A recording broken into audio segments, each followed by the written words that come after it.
My top, Tampa Bay, let's roll, it's game day, Rays on the diamond, bolts in the sky, Bucks on the goal line, Bulls ride or die, from the tailgate talk to the bright field glow, you know where to go, it's the JP Peterson Show. Good morning, and welcome to the Thursday edition of the JP Peterson Show. Man, we are loaded again. Well, how's this sound, Timmy? We have the best team in baseball, best record in baseball. Our football team's kicking the shit out of the New York Jets, kicking them in the junk.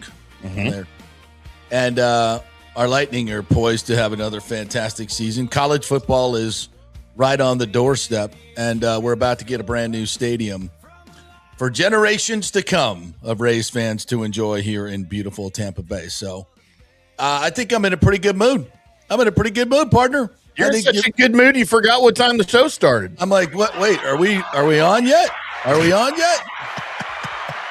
Yes, we are. We are here. So welcome into the show, guys. Matera is going to join us from New York. He's been up there for Pewter Report this week, and I was watching their fine podcast last night, and he was all animated. He was animated, and I texted him. I said, "Man, I like that energy, Matty. You're bringing. It's infectious. We got to have you on the show tomorrow." He's like, "I'm in. 10:30. We're good." So we'll chat to Matty. They're not practicing this morning, or maybe they're practicing individually. They're not practicing together. So I'm glad at least they got two practices in this year. Last year, the Jets canceled the second one because they were too scared. They were scared. And that was obviously a great move for them because, they would have avoided what happened yesterday, which was another beatdown by the Buccaneers. Now, listen, it's the Jets. We're not grasping the Lombardi trophy just yet, but it's all good signs. It's better than getting your ass kicked by the Jets. That's for sure. JP Buckin already has the quote of the day here. The Rays may never lose again. I mean, at this point, like, how's it gonna? When they do lose, we're all gonna be like, "What the hell just happened?" Yeah, this run by the Rays is just insane. It is insane, and they're still making moves. Yeah. They just signed Jorge Mateo. Jorge Mateo is now a Ray, and they sent Carson Williams down after he hit a 3-run bomb, 420-foot bomb. So that's the last thing you do is hit a 420-foot bomb, but you're not good enough for this team. Bye-bye. So he's back at AAA, and Mateo comes up. Very, very average offensive profile, 240 hitter, 285 on base percentage. What he is a very fast and elite defender. And I'm guessing this is insurance in case anything happens to Taylor Walls. Or the Ben Williamson injury, right? Yeah, the Ben Williamson injury as well. Yeah, so I guess this is really their backup. They don't have a backup shortstop right now. With Carson going down, I just felt they probably felt they just can't depend on him right now. And if they make a playoff run, if something were to happen to Taylor Walls, then what are you going to do?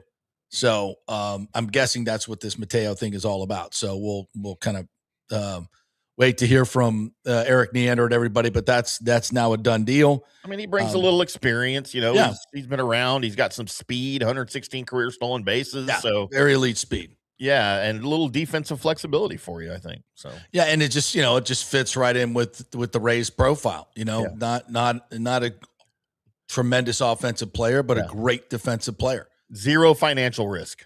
Yeah, for the Rays, and that fits in with the Rays player. Although I shouldn't say that. We shouldn't say that anymore because I saw a graphic yesterday where their payroll is now up to $120 million. Timmy. $120 million. Like, holy shit, what are we doing? That's crazy. That's crazy talk. $120 million. My God. Yeah, this new ownership group makes a difference. It makes a difference. And listen, the attendance is up. The Trop is popping. We got a big weekend coming. Jordan Davis concert on Saturday. They just opened the upper deck for that as well. Oh, like, let's go. Let's go. So, yeah, it couldn't be any better. So we'll get into the Rays on and off the field. We'll do the Bucs with Matty Matera and anything you guys want to bring to the table as well. Going to do a little FSU segment in the second half of the show today. Been checking in on everything going on in Tallahassee up there. Signs are good. Getting a little excited about the season. I mean, we might even get to 7 wins, Timmy. We could go to a bowl this year. We might get to the Gasparilla Bowl. There you go. Yeah, we have high expectations. High expectations. It's funny. I'm like watching all these college football preview shows, and we did a great spot yesterday with Amon Richards, who covers University of Miami, Canes insider, and man, I mean, it's just the talent level that is at UM is just another level. It's elite, and Florida State is not in that level yet. Back to that yet. They're just not. So you hear about all these incredible players. Ohio State's freaking loaded again. Julian saying looks like he's going to have a monstrous season. Georgia is loaded. Oklahoma, Notre Dame with CJ Carr. But that little engine that FSU program, it's funny because we have an absolute elite football facility now. The stadium has been completely redone with all the, upgraded accoutrement. We got everything but a football team. So once we get this engine running a little bit financially again, I think we'll be in good shape. So maybe go get you a coach. Yeah, that's a ways away. But you know what? Like I said, we never lose a tailgate party, and we're planning on being at a few. So I'm looking forward to it. I talked to my son yesterday, and we're planning on a couple of FSU games. He's up in Chicago. And Bears-Bucs, November 7th. We're planning on that. That's going to be fun. Maybe a little cold day in Soldier Field. Oh, wow. Super fun. So, yeah, planning all the football trips. It's good. It's good stuff. All right, let's dive in with the Rays. 9-0 on the road trip. As we've been telling you, just the second team in the history of baseball, Eastern team, to go out west and win 3 straight series. Obviously they're not playing in Oakland anymore. It's Sacramento. I get it, but this was an A's team that beat, the Red Sox 2 out of 3 before they came to get swept by us. So they're a Major League Baseball team, as is Seattle, who's fighting for a playoff spot. And Colorado has played really decent baseball at home, especially against American League teams. So it ain't a murderer's row. I get it. But winning 9 games in a row in the big leagues on the road on a West Coast road trip, that's freaking almost impossible to do. One other team from the AL East has ever done it, the 77 Red Sox. So that's another one of these ridiculous numbers that we just keep spewing out about this team. Now, 28 games over 500, the best record in freaking baseball by a half game over the Brewers. It's just, baseball is a game where you go out every day and you prove it. Talk about sample size. There's not a sport that has a bigger sample size. And at this point of the season, we can, still look at this lineup and say it's devoid of a bunch of different superstars. Hell, I was watching the Yankees last night. They're not a great baseball. Man, they're not good at all. Not good. I watched some of that too. That was bad. I mean, their pitching is good, but they scored 10 runs yesterday for the first time in forever. But they were putting numbers up there like, yeah, their batting average is last in the league. Their RISP is second to last.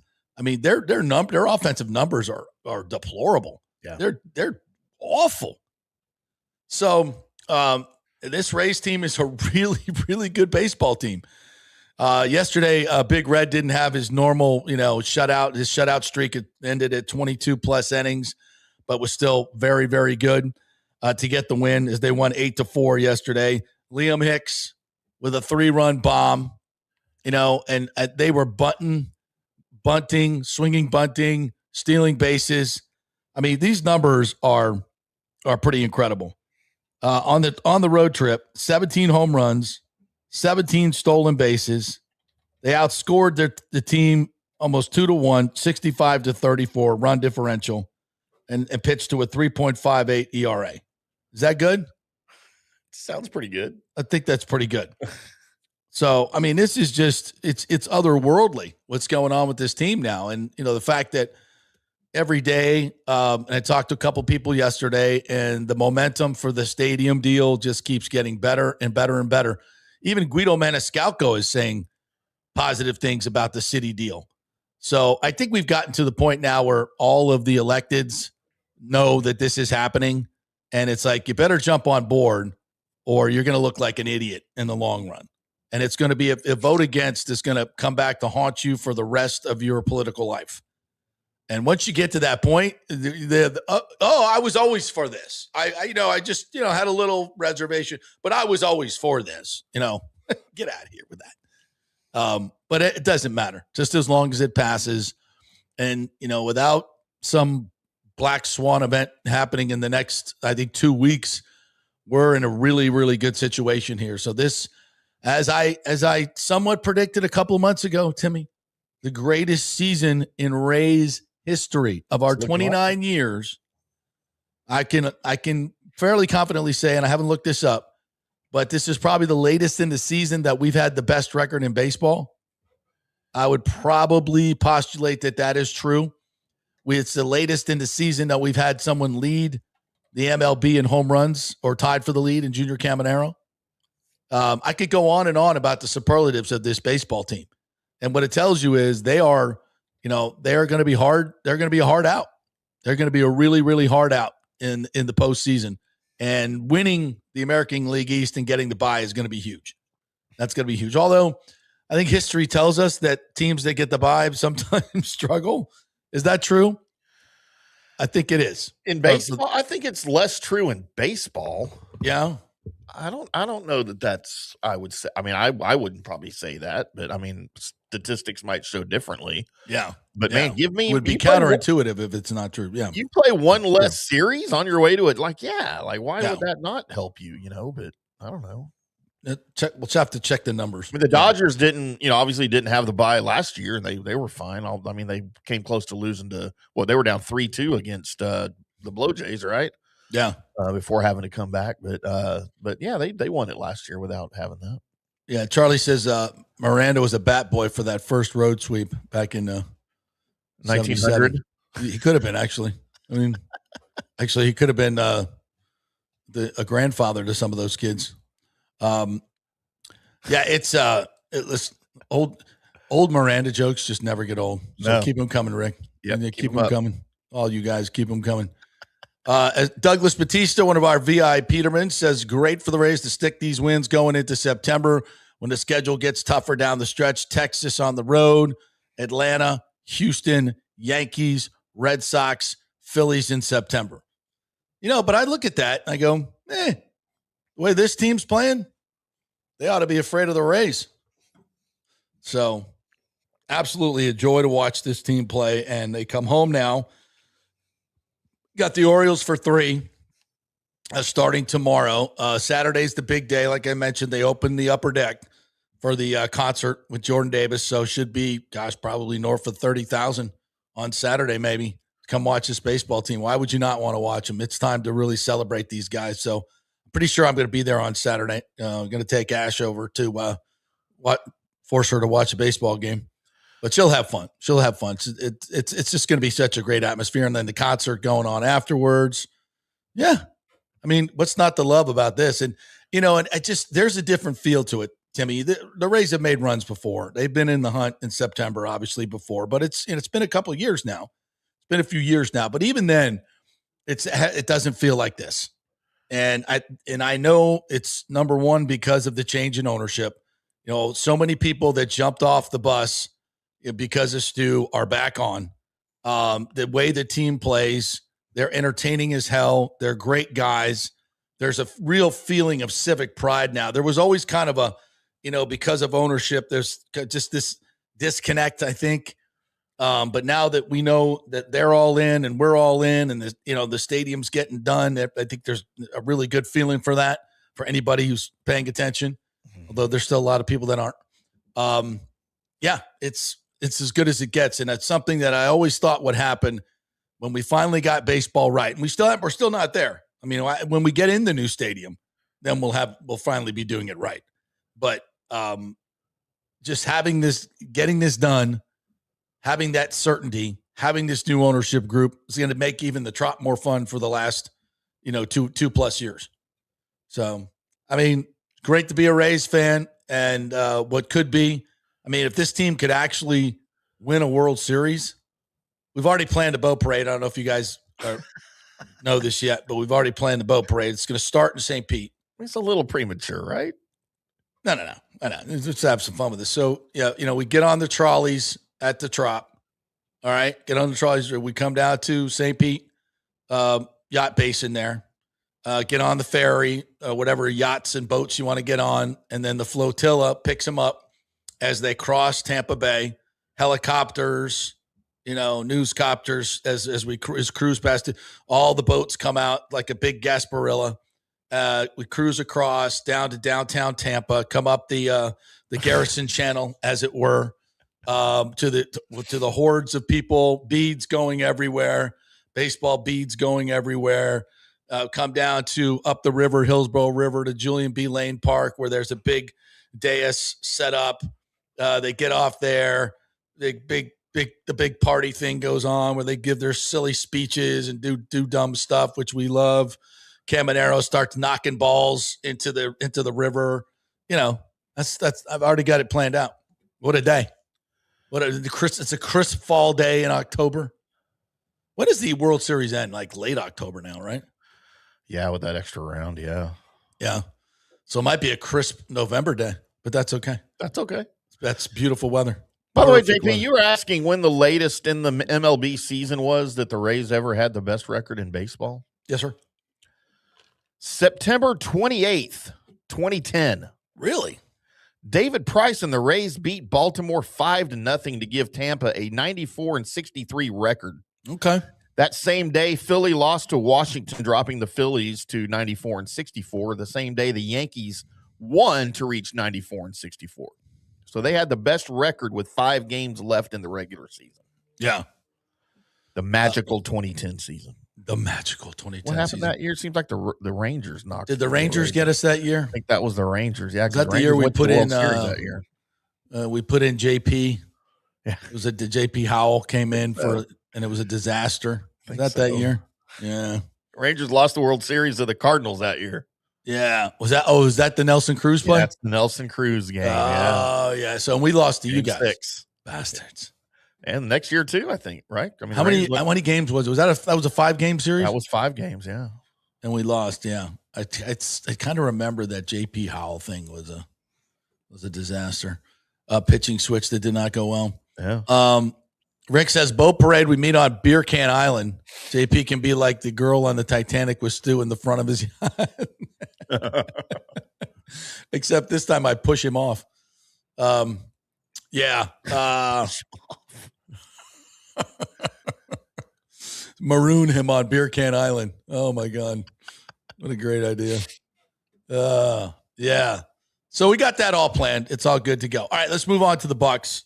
Matty Matera is going to join us here in a little bit. So we'll you know what? Let me get to comments, and then we'll since we're going to do all Bucs, we'll just wait till Matty comes in. All right, put up some of these. I got to text him the old the link here, buddy. Yeah. Take over, Timmy. Yeah, here's some fun one from Aviation. Lives over here by me. Nelson Cruz pissed away that 2010 World Series. Yeah, he did. Oh, yes, he did. Totally misplayed. And I hear funny things here that he was positioned wrong, but under instructions from the coaching. No, there's no.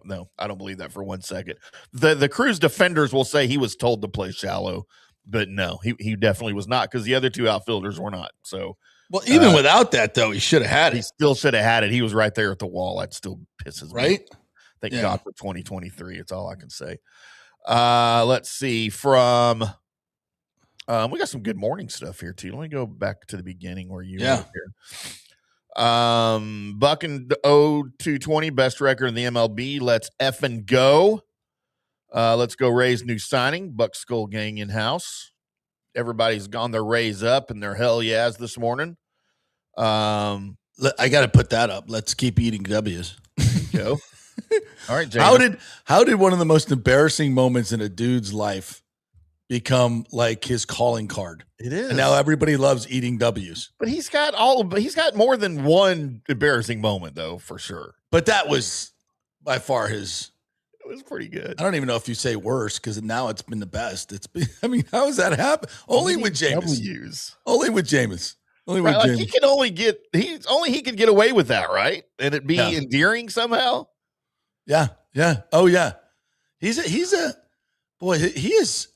metamorphosized into one hell of a personality and talent. Is he still playing football? Right? Is he still playing? Is he still the Giants' backup quarterback? I don't think he's with the Giants anymore. I think he is, isn't he? Is he? Let's find out. Yeah, he's still on the roster. Yeah, he's still their backup quarterback, right? I mean, is he? I don't know if he's number 2. I think so. Shows him active on the roster, though. Yeah. Rick says, "Will JP be here on Friday?" I guess we know who's quarterback in the fourth quarter for the Bucs preseason game. Yep, getting it all warmed up. Yep. Jason finally watched JP's Duck Goose tape from 5th grade. JP Brandon Allen is listed as QB2. Really? Yeah, Jameis is QB3 right now. That's untenable. We have to. Arkansas's own Brandon Allen, by the way. Yeah. Well, Jameis is better than him. Get out of here with that. Alejandro says Jorge Mateo and the Rays agree to a major league deal, and this is a great move for the Rays because Mateo is a veteran and can play shortstop and second base. He played with the Braves for most of the year. He can help us. Yeah, I think more than anything, it's a great insurance policy in case something happens to Taylor. Because I don't think you want to put Carson Williams in the middle of a playing shortstop in the middle of a postseason run. No. Yeah, absolutely not. Alejandro says you're going to get edgy, Alejandro, today. Uh-oh. Because fuck the Red Sox, who are falling from grace and now are 10 games behind us. And let them keep losing, which would be perfect. Let's go Rays and let's get it going. Timmy, how is nobody talking about this cheating scandal? Nobody is talking about it. Like, it has gone away. It was a big deal for like 2 days, and now you don't hear about it anymore. Well, why is nobody talking about it? It's as much a mystery as Kyle Shanahan's car accident right now.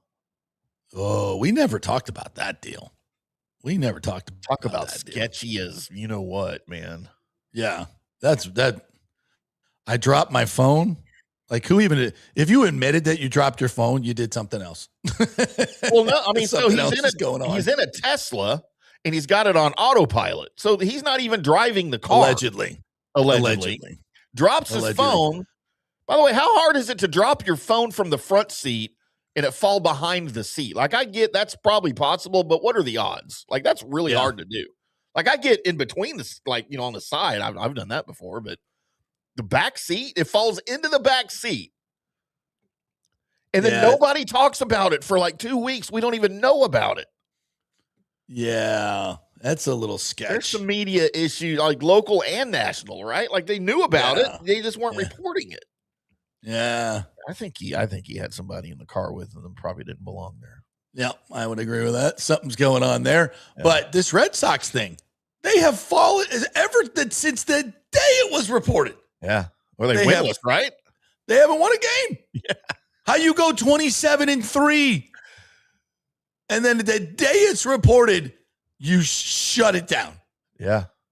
That's like those Michigan numbers before and after and before what's his face. Yeah. That was cheating. Yep. You know, they took their trash cans away, JP. Yeah. When where you could talk all you want about whatever, it doesn't help you or whatever. We'll look at the numbers.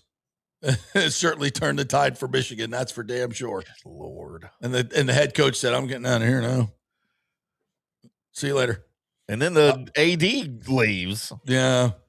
I love Michigan too, man, but that is some sketchy stuff going on up there. Well, the thing is, though, about Michigan has always been, we're a Michigan man. Yeah. We are beyond reproach. I'm a Michigan man. Yeah. Ethical, moral. I'm a Michigan man. Oh, wow. Michigan man gives me a frog in the throat. Michigan man's dying over there. And is there a program that's more disgraced than Michigan right now? Lord, Penn State. I mean, good Lord, what has happened to Michigan? Wow.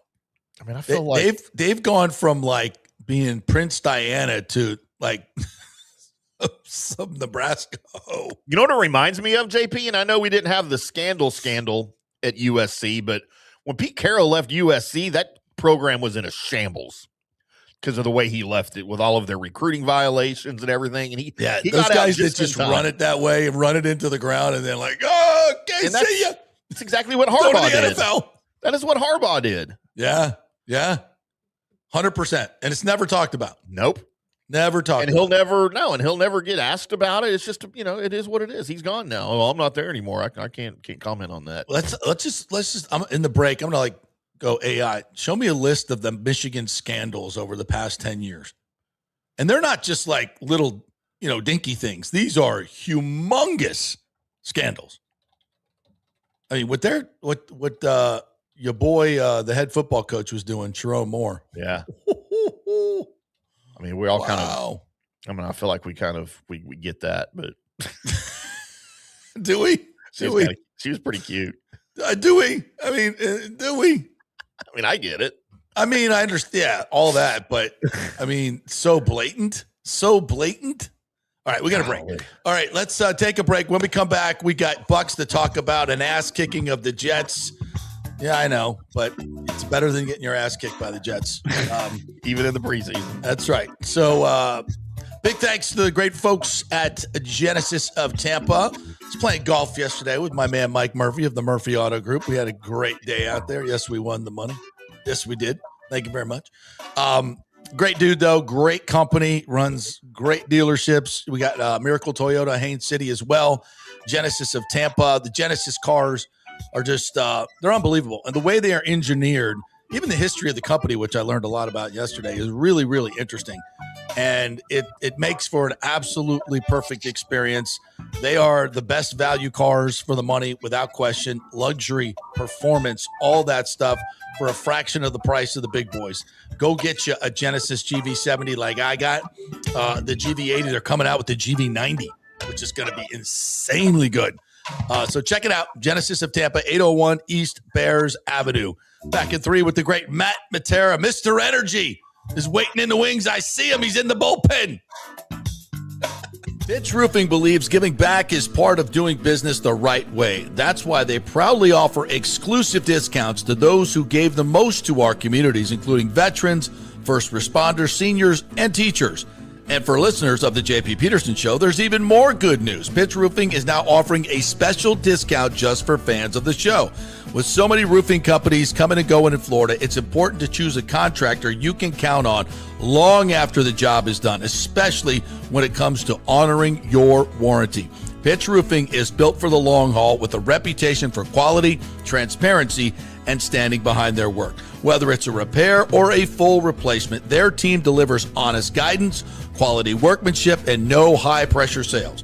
Call 727-67-PITCH, 727-677-4824, or visit pitchroofing.com to schedule a free estimate. Pitch roofing done right. Big thanks to Italiano Insurance, the great folks over there. They will soon be part of Gallagher Insurance. A little name change, but same great folks, same great customer service you've known for over 65 years. They do all the work. You save all the money. ItalianoInsurance.com at 813-877-7799. Hey, guys, you already know that Riveters is the best sports bar in all of Tampa Bay, but now it gets even better for Rays baseball season. During all Rays games, check this out, $6 Tito's, $6 Jack, $6 margaritas, all during Rays games. Are you kidding me? And that's always a great pour from the great bartenders at Riveters. Great service, great food, everything is fresh, nothing is frozen. And let me tell you, if you want baseball and wings, you will not find any better than Riveters. Their sauces, like the blue cheese and the ranch and everything, is handmade, and the wings are big and they're perfect.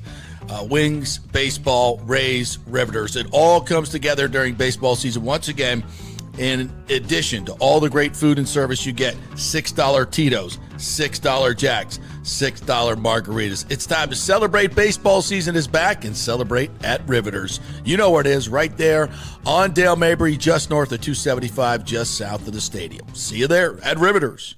Hey, the Golden Diamond Source wants to be your family jeweler, so don't wait any longer to find that one-of-a-kind perfect engagement ring for that special someone in your life. At the Golden Diamond Source, they can design anything you want personally. The Gold and Diamond Source can help you trade in your old broken jewelry and use it towards a new purchase as well. And with gold prices at record high, now is the best time to do it. They only sell natural diamonds at the Gold and Diamond Source. So if it's a real love, it should be a real natural diamond. Don't start your relationship with a fake diamond. Bad idea. And with the Gold and Diamond Source first-time buyer program, you can learn all about the 4 C's in all the different shapes and styles. And they are able to show you a huge selection of inventory to choose from. And don't forget, 0% financing for up to 5 years. If you finance $5,000, it's only $83 a month. Make sure it's a Gold and Diamond Source diamond, 3800 Almerton Road, always online at goldendiamond.com. It's a love you give only at Golden Diamond Source.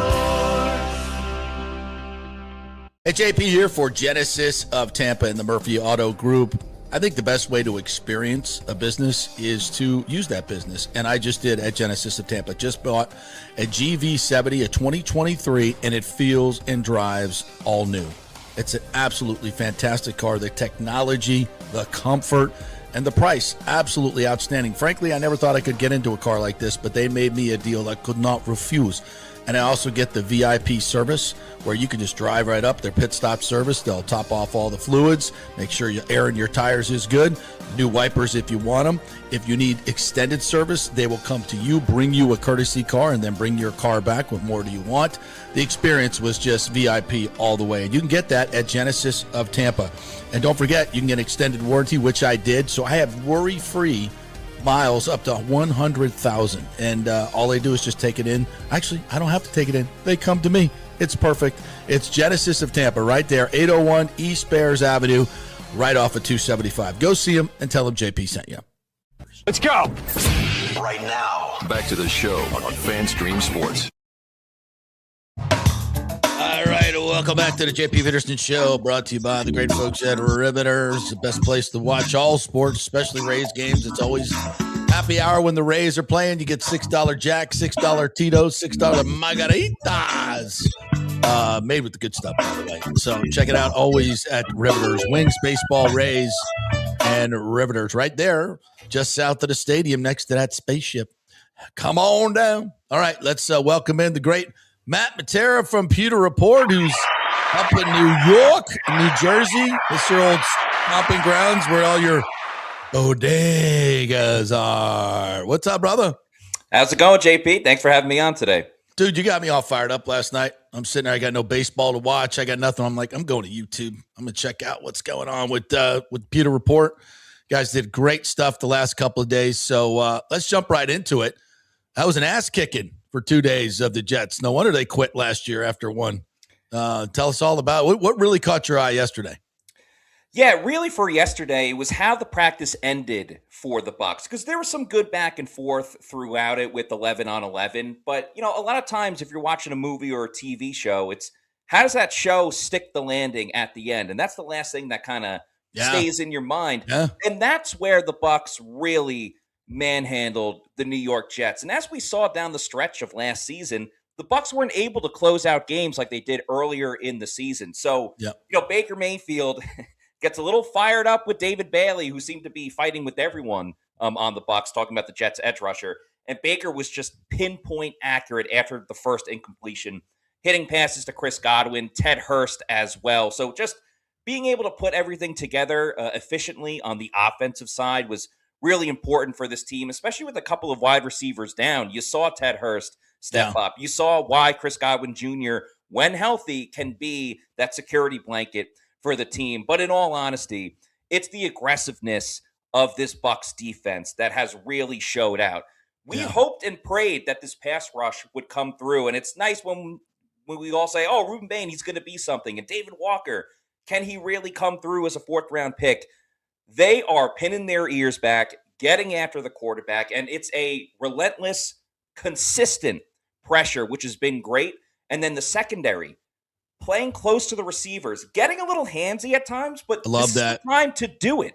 Yeah. How many times did we watch last season, two off coverage, letting people open? That wasn't the case with the Bucs in the secondary over the last 2 days. So really the big thing for me is the aggression of this team, both on offense and defense, because we saw the aggression from Luke Gedeke for sure, especially on that first day. Let's stick with the defensive back because we haven't really talked a lot about them. And I love what you're saying because I've been complaining about this for years, how loose we are when we play zone coverage, even man coverage to some degree.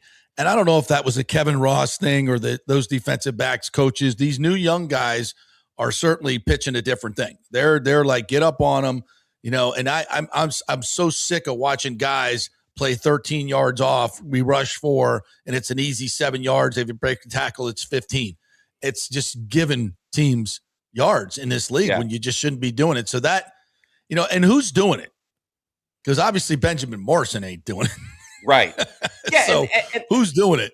Yeah, and that's the thing. I think Rashad Johnson, the Bucs' new cornerbacks coach, deserves a lot of credit because one thing that stuck out to me with what Todd Bowles had to say after some of the practices is he loves the interceptions, of course. Every head coach would, especially a defensive head coach. But he was a little concerned about some of the holding penalties that the defense did get. They did have refs at these practices. But then it got me thinking a little bit more. Like, remember the Legion of Boom with Richard Sherman and Cam Chancellor? Yeah. They were putting their hands on players and forcing the refs to throw the flag. Yes. And I think that's a good approach for training camp and in these practices because it's not going to kill you in a practice. And eventually you can figure out what to do when the regular season rolls around. So as for the players that have really been stepping up, I mean, you're absolutely right, JP. I don't know what's going on with Benjamin Morrison in terms of, he had a helmet and shoulder pads yesterday, but he's only working in individual drills, hasn't done anything in 11-on-11 against other opponents, or in this case, the Jets. So you can't pencil him in to be one of the top guys on the depth chart with this team. And then with Zion McCollum not practicing the last 2 days, it's essentially open tryouts right now. Yeah. And two guys that have really, really stepped up, and I think are both going to make this team, depending on what happens with the injury situation with McCollum, but more specifically Benjamin Morrison. Pepe Williams, he's been around the block a little bit, 28 years old, so can't necessarily say he's a young guy, but he had a pick 6 on Tuesday, right down the left side, picking off Geno Smith, who had a really bad practice, in my opinion. But hey, you got to hold on to the ball. We've seen the Bucs not be onto the football. He had a pick 6, was showing up big then. And then Aiden Garnes, we've talked about him before throughout camp, undrafted free agent. What I was really impressed by in yesterday's practice is that he didn't get off to a really good start, and he's going against Garrett Wilson, who in my opinion is at least a top 15 wide receiver in the league. Absolutely. So listen, he got burned a little bit here and there, but as we know, you got to have you got to wipe it off and get ready for the next play. Short memory. 2-minute drill. He had 2 pass breakups, including one on Garrett Wilson, and then one to essentially end the drive for the New York Jets. I love the tenacity and just getting ready to show up big for the next play. So those two guys are really competing to be the first corner off the bench with McCollum and Jacob Harris starting on the outside. So it's good to see some aggressiveness from these players and actually having standout plays. Love it. Absolutely love it. Matt Matera from the Pew Report joining us here from the New York area where the Jets and the Bucs have been going at it. And Ruben Bain had another huge day yesterday. He has been unblockable. Tell me what you see. First time we've seen Ruben Bain in a Bucs uniform going up against another team, and it looked pretty good. He's showing that he is a complete player. He's not just a pass rusher. And by that, Tuesday, the biggest plays Ruben Bain made were tackles for loss, but with the running plays. He stopped Breece Hall in the backfield, and he stopped Braylon Allen as well, who's a big-time running back coming out of Wisconsin. So he's not just a guy that's only going to focus on getting after the quarterback, which is his job, and he does that very well. But I really like seeing that in the first practice. And then yesterday, my goodness, Ruben Bain Jr., what this man, and he's a man at this point. I know he's a rookie and still a kid, but he is a man out there. Whether it was one-on-ones, 11-on-11s, or even the crucial moments in the 2-minute drills, this guy is showing up and creating nightmares for the opposing offensive tackles. And listen, there's a lot of bad and critical things we could say about the Jets. One good thing about them is they have beefed up their offensive line. They have a better offensive line with Olu Fashanu and Armand Membu, both first-round picks. So they tried to build out their tackle room the way that the Buccaneers have. And going up against Fashanu in one-on-ones, Ruben Bain has this little jump step, like a quick hop that he goes to set up his next move. And my goodness, if you blinked, you would have missed him get by the offensive tackle in these one-on-ones. It looked like a polished, 8-year veteran that has been doing this for a very long time. And then you get to the team drills and 11-on-11s, and he's going up against Membu on the other side and just kind of making him look silly. And he's making it look easy, which is a scary thing because we know the hustle that Ruben Bain has running from drill to drill. And some of the videos that the Bucs have put out as well is he's doing a drill and then he's sprinting right back to the line so he can get going once again. And then another sack he stunted all the way into the middle and got in the face of Geno Smith for another sack and then drew a holding penalty in that last drive of the game. And that's what you want to see. Close out the games, get the sack at the end, draw the penalty at the end. And I mean, my goodness, Ruben Bain Jr. is coming as advertised. It was awesome watching David Bailey from the Jets and Ruben Bain Jr., two of the top pass rushers in this draft class, really going bar for bar. And Gedeke kind of had his way with Bailey, or was it back and forth? It was more back and forth. There were some Jets reporters that were saying that David Bailey dominated the entire time. That's not true. When they went one-on-one, Luke Gedeke did win that first rep. But I would say the second day on Wednesday, that was where there was a lot more back and forth. There were some moments where David Bailey got the better of Luke Gedeke and was able to record a sack. But I don't necessarily blame Gedeke as much as just showing how good David Bailey can be. But my goodness, Luke Gedeke being the enforcer. Like, I know Tristan Wirfs gets all the fanfare, and understandably so. He's an all-pro on both sides, a lot of Pro Bowls. But the enforcer is Luke Gedeke. And my jaw dropped when I saw him throw the helmet of another Jets player about 10 to 20 yards. It was very reminiscent. I'm sure you remember when Kyle Turley, he was on the Saints at the time. This is back in 2001. Ironically, that was also against the New York Jets. So maybe there's something about throwing Jets helmets. But Gedeke was better on Tuesday than he was on Wednesday. However, it's great competition. I have no doubts Gedeke will have an awesome season this year. But to say that one guy dominated the other just isn't true. It was a great back and forth. Both players won reps throughout practice. And Trotter, as we stay with the defense, Trotter had a good week. I know, I think I saw the depth chart and Servassier Dennis was still listed as a starter. Yeah. And I had to laugh. I'm like, that's a rookie thing. All right. Okay. We're not going to put the rookie in just yet. He's going to be starting game one. No doubt about that. Yeah, it's just a matter of time. And it's not even favoritism that, he's more of a well-known name because his dad playing in the league and he was a second round just pick. earning it. Exactly. We're all out there at training camp. Who's showing up more, 45 or 8? The answer is 45. And he came so close to recording interception on that first practice as well. The throw was a little bit behind him. He got his hands on it, but wasn't able to take it down. But, I mean, he's just the Energizer Bunny out there. We know he's good at stopping the run and slipping blocks at the second level and getting to the first level.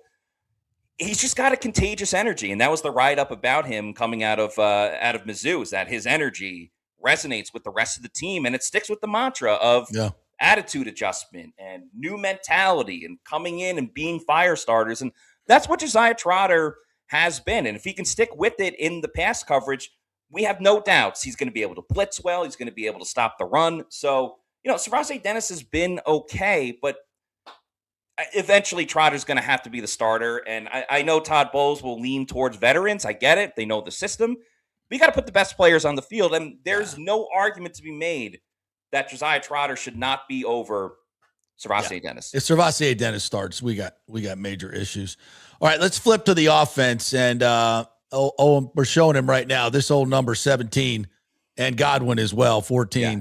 Had big days. And, we know what Godwin is. Anybody that thinks he's not going to be fantastic, as you and I have seen, when Baker goes 11 on 11, he goes to 14. Yeah. When he wants to beat that defense, he's throwing that corner route, which is unstoppable, the slants, everything. It's been 14, but 17 is making a name for himself. And he did two great days of work. Tell us about it. Ted Hurst came so close to having a perfect practice yesterday. There was one ball that he should have caught that he dropped. And if he caught that, it would have been a perfect practice for Ted Hurst. But nonetheless, he's showing all of his abilities. Obviously, he's got great size, and he's using that to his advantage, beating some of the corners in a couple of essentially jump balls. He made a great sideline catch in the 2-minute drill to set the Bucs up at the 6-yard line. The Bucs put out another video as well where he was getting held, and his shoulder pad was coming out of his jersey, and he was able to make a catch. You love that. He's making the slants across the middle. But the big thing for me was it wasn't even a catch that he made. It was a penalty he was able to draw in the 2-minute drill. Because what have we seen with the Bucs and when they have Mike Evans? It's the fade into the end zone. And I know a lot of people say get rid of the fade. I get it. The fade is not a high percentage play unless you got a guy with great size. And the Bucs, Baker Mayfield tried to get it to Ted Hurst in the corner of the end zone. He was able to draw the pass interference penalty. And that's what this guy is going to be, at least starting out for the Bucs. I think he can be a great player for this team. But as a rookie, playing with other talent like Godwin, Abuka, McMillan, the red zone, he's going to be an absolute threat for this team. It would not shock me if he gets more than 6 touchdowns this season, depending on what Zach Robinson wants to run and where they are on the field. Any jump ball, my money's on Ted Hurst. He's got the size, he's got the high point ability, and it gets overlooked. But a lot of receivers, they catch the ball in their bodies. Yeah, even Mike did that a lot for having a 6'5" frame. He would jump over guys and still catch it like this. Right. It was so big, he could do it. I mean, he would extend sometimes, but not all the time. This guy Ted really extends. He extends, and he goes out and gets after the football. So it was big by him. And then just real quick on Godwin, everything over the middle. Would not surprise me if he ends up leading the team in receptions because he's going to get those third downs. It's not going to be crazy 50-yard passes down the field, but hey, moving the chains, making those catches over the middle, that's going to be the bread and butter for Chris Godwin. Yeah, he's going to have 8 to 10 catches every game for 80 to 110 yards. And I think we have the video from the 2-minute drill. Let me check this if this is good. I saw. Put it out. Yeah, here it is. You can narrate this a little bit. Yeah, so they kept going to Ted Hurst here. That was the first one. This was the sideline catch. Put them at the 6-yard line. Got out of bounds smartly, too. Yeah, and then that was at the end right there. That was a really interesting play. So the catch that Hurst made where he got out of bounds, that put the Bucs at the 6-yard line. Then it was the pass interference penalty. So the Bucs got the ball at the 1 with about 25 seconds left. Now, remember, because it's 2-minute drill, the Bucs in this scenario didn't have any timeouts. They actually tried to punch it in on the ground with Kenneth Gainwell, but he was stopped. So because no timeouts, the clock's ticking, they didn't get in. They had to start, I don't want to say frantic, but they had to rush and get up to the line and make sure that they snapped the ball before the clock ran out. And, Cade Otton had a really good day as well. He scored 2 touchdowns, including that one right there. It was a short little pass, but hey, someone had to get open. Someone had to make the clutch play. So I thought it was a great job by the Bucs offense being able to line up correctly because, they could have had someone not lined up right, and that's a 5-yard penalty, and then bam, you're done. Snapped the ball, and Baker found the open guy, which was Cade Otton. So it really was a masterclass. The only incompletion Baker had was the first pass of the drive, and then obviously they got the pass interference penalty, but I mean, you couldn't draw it up better. Bucs offense goes down, scores a touchdown. Bucs defense gets a couple sacks, couple pass breakups, and didn't allow any points. So can't write it up any better. Yeah, and this, by the way, this Baker guy having a pretty good camp. We're not really talking, or I talk about it every day, but it just doesn't seem like everybody's talking about it. There's so much else to talk about, the new guys. So you always want to talk about the new guys. But the fact of the matter is, I think Baker's having a great camp. And his the velocity, the accuracy, and you saw it on display yesterday. He's just really freaking good. Yeah, he's a really good quarterback. Obviously, he's motivated a lot more this year for contractual. He'd be motivated if he had a contract too, probably more so. But whatever. Yeah, exactly. The one thing I want to see with Baker is he's got the arm strength. There's no doubt about it. He's got the accuracy with shorter to intermediate passes.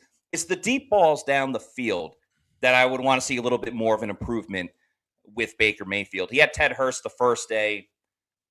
It was underthrown, went incomplete. Hurst tried to stop and kind of like track it again, but it ended up going incomplete. He had Emeka Egbuka open down the field yesterday's practice, streaking down the right side of the field, and just overthrew him by about 2 or 3 yards. It's never been Baker, his wheelhouse, but deep balls are not. He's not terrible, but he's not great at it. And this is why, last year Grzard wanted to stretch the field, but he's a much better intermediate passer. And listen, not that he doesn't have the arm, but he's so good at the 20-yard outs and the 20-yard ins and that corner route. He's just so good at that. And then the shorter passes. Yeah. And why not just stay in his wheelhouse? No, I agree. You know, like everyone remembers the touchdown to Emeka Buka against Seattle in that game. Well, Emeka Buka was 15 yards open. There wasn't anyone around him. That one, you just got to get it out of your hands and you'll be fine. Yeah, I mean, I'm a huge advocate of if it ain't broke, don't fix it. I don't know why they tweaked with the offense so much last year. Certainly injuries played a little bit of a factor, but this offense was scoring 30 points per game 2 seasons ago. Yeah. I get it. You want to have your own stamp and staple on things, but they don't need to reinvent the wheel. So that's what I'm hoping with Zach Robinson this season.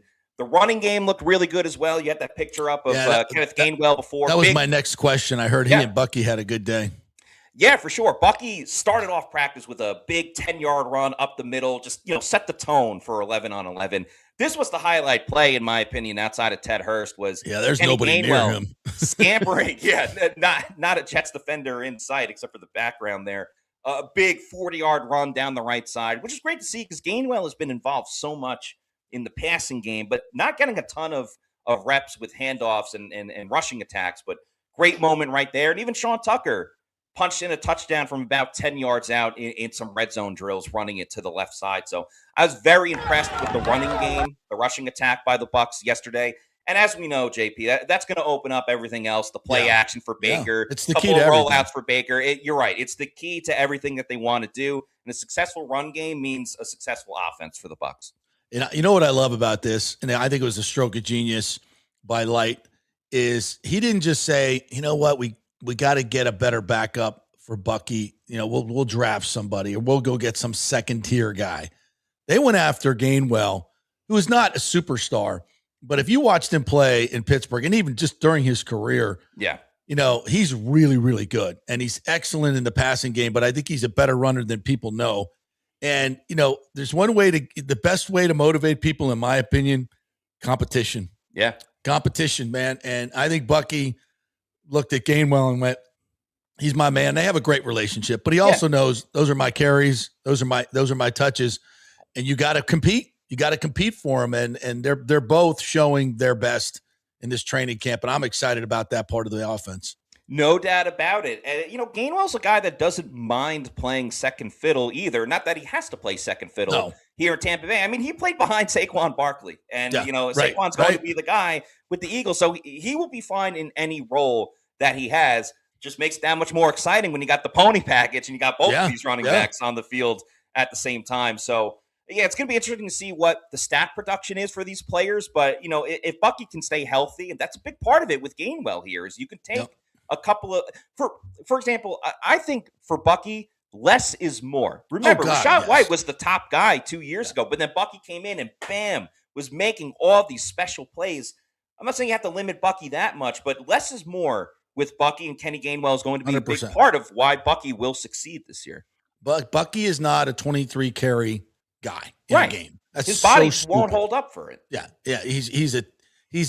For me, I got to get him the ball 12 to 18 times a game, and just in different ways. That's his sweet spot. And now you have Gainwell doing about the same, and then you got Godwin's going to get a ton of targets. Abuka's going to get a ton of targets. These are all just really highly productive, highly reliable guys. Yeah. And then you spice it up with Ted Hurst and McMillan. I think it's going to have, if there's enough balls to go around. I mean, this offense, and then you got a top 3 offensive line when Wirfs gets back. I'm very bullish on this offense. I think it gets back to close to 30 points a game. Could be even better. But we'll see. I agree with you. A lot of this falls on Zach Robinson, but remember, he's an experienced offensive coordinator and play caller. He has different, and he had a lot of talent in Atlanta, and I think it was the QB position of why there were struggles. Yes. And as we talked about Baker, extra motivation, chip on his shoulder. He said, I'm going to have a great year. And I believe Baker. And there's too much talent on this team. Even if one guy is going to be out, like as we saw today, Dennis Houston was the guy that helped on that scoring drive in the 2-minute drill. He's probably not even going to make the team at wide receiver. He's probably going to be a practice squad player.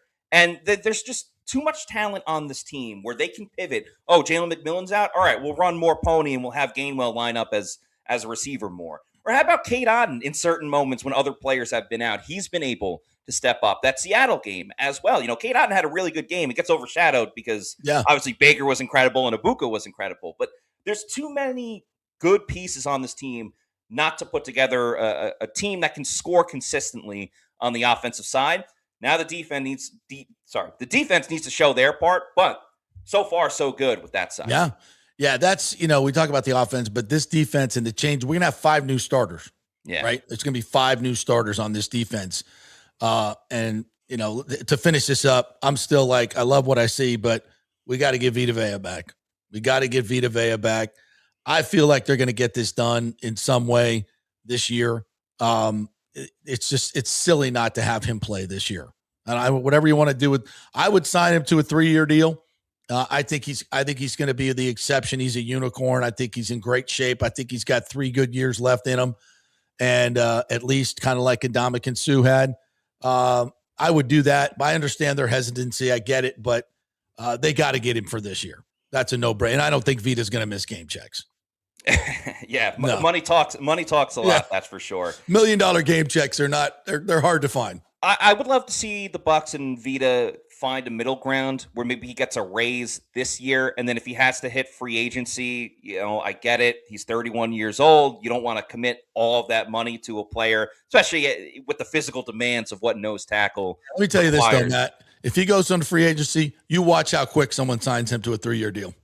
The rest of the league will do it in a heartbeat. That's the other side of it is some teams might say, hey, we're a nose tackle away from, being a championship contender. There's a lot of things to juggle, because now you have Baker's contract, then you have players that could be free agents this upcoming season, like, Yaya Diaby, for example. And it matters what the Bucs prioritize the most, but it's hard to say that they don't want Vita Vea. He's been so integral to what they do on the defense. Yeah.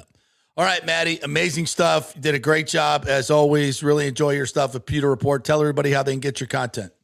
Yeah, you could follow me at Matty4_Matera on Twitter. I'm at Matty Matera on Instagram. Of course, follow us at Pewter Report on Instagram, Twitter, anywhere you are on social media. It's at Pewter Report. And we'll have a pregame show tomorrow for the Bucs-Jets preseason game and a postgame show as well. I'll be live from MetLife Stadium, watching, reacting, reporting, and all that stuff. So thank you so much for having me on, JP. I appreciate it. You're awesome. Absolutely awesome. Thanks for the energy, too. Appreciate that. Of course. It's football. Of course. It's football. Let's go. Great stuff. Thank you, Maddie. Appreciate it. All right. We'll take a break, and we'll come back and want you guys to talk about all that. You just heard a lot. So we'll have a discussion on that. We'll get back to some Rays talk as well. So your comments coming up next. And big thanks to the Golden Diamond Source. That is the place where you're going to find the best jewelry, the best diamonds, the most natural diamonds. Do not start your relationship with a fake diamond.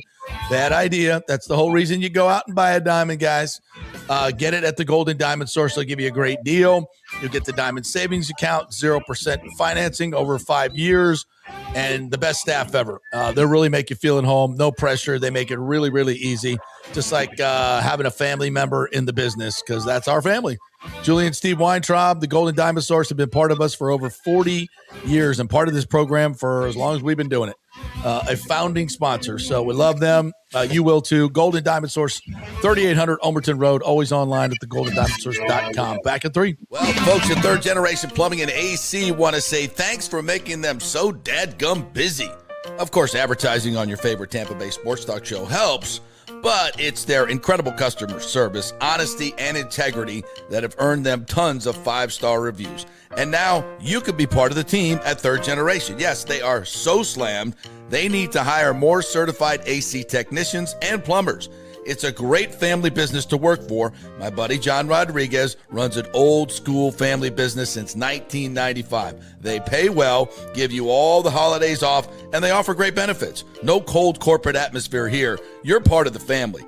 If this sounds cool to you, call them and apply at 813-961-8024, or you can email your resume in at thirdgenerationplumbing.com. Just go to the website, you'll see the button, email them, or call them at 813-961-8024. And don't forget about the $169 yearly maintenance special. It's a no-brainer, guys.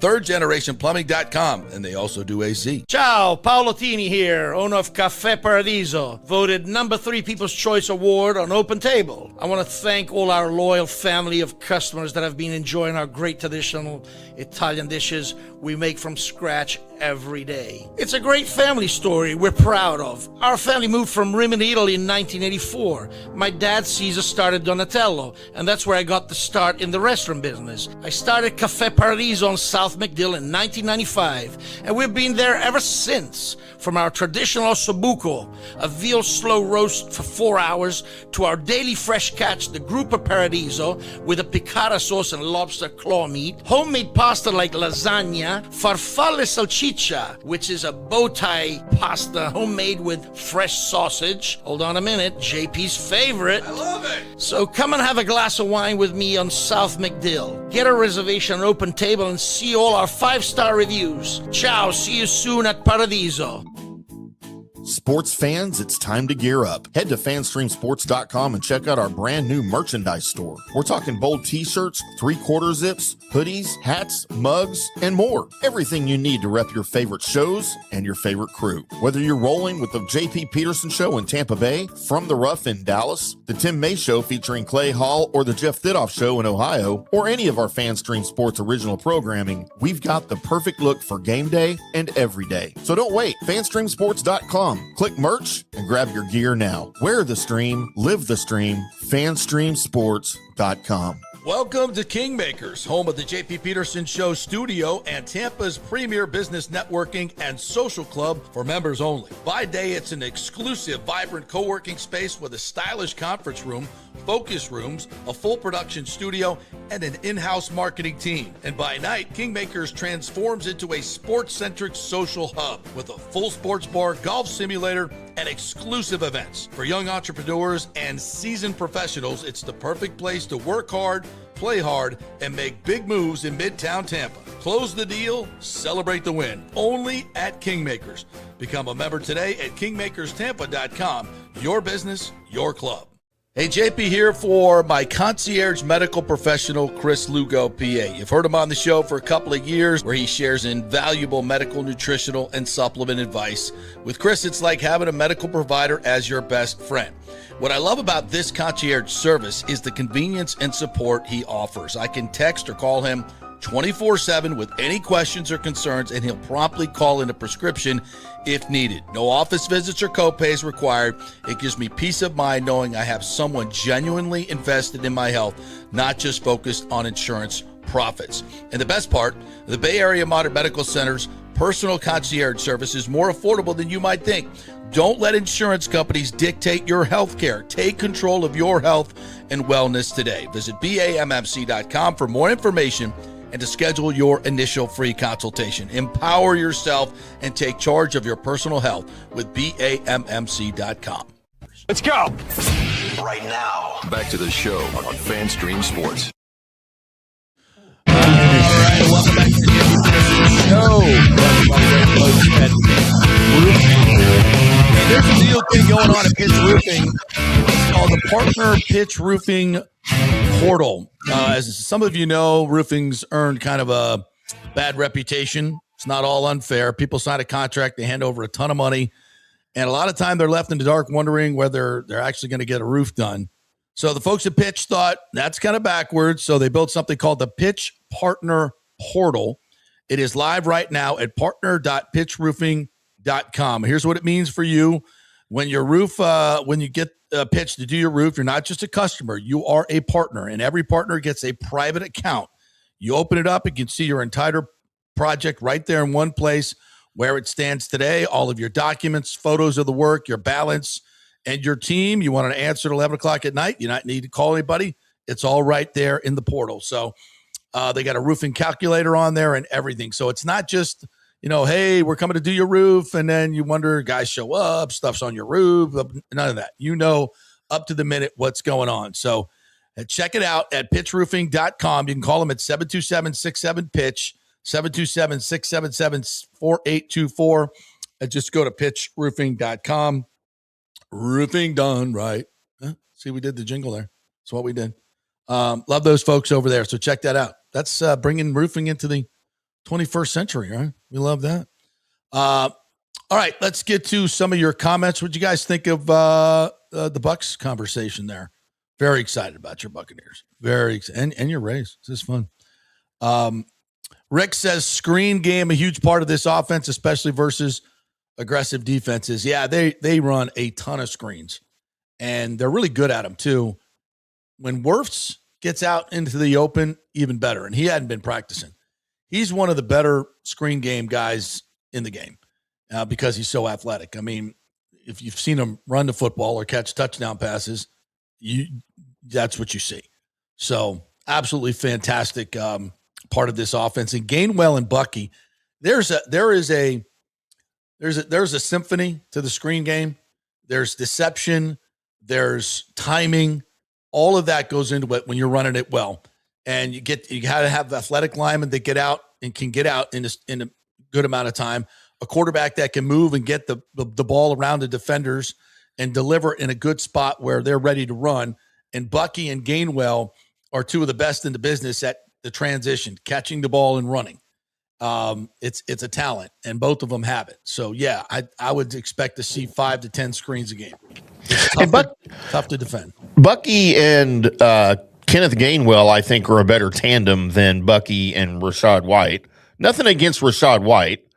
It's just I think it's a little bit he has a little bit different game, right? And I'm sure he'll have a good year. I forgot where he was. Rachaad was really good at the screen game too. Yeah. He was a good pass catcher for sure.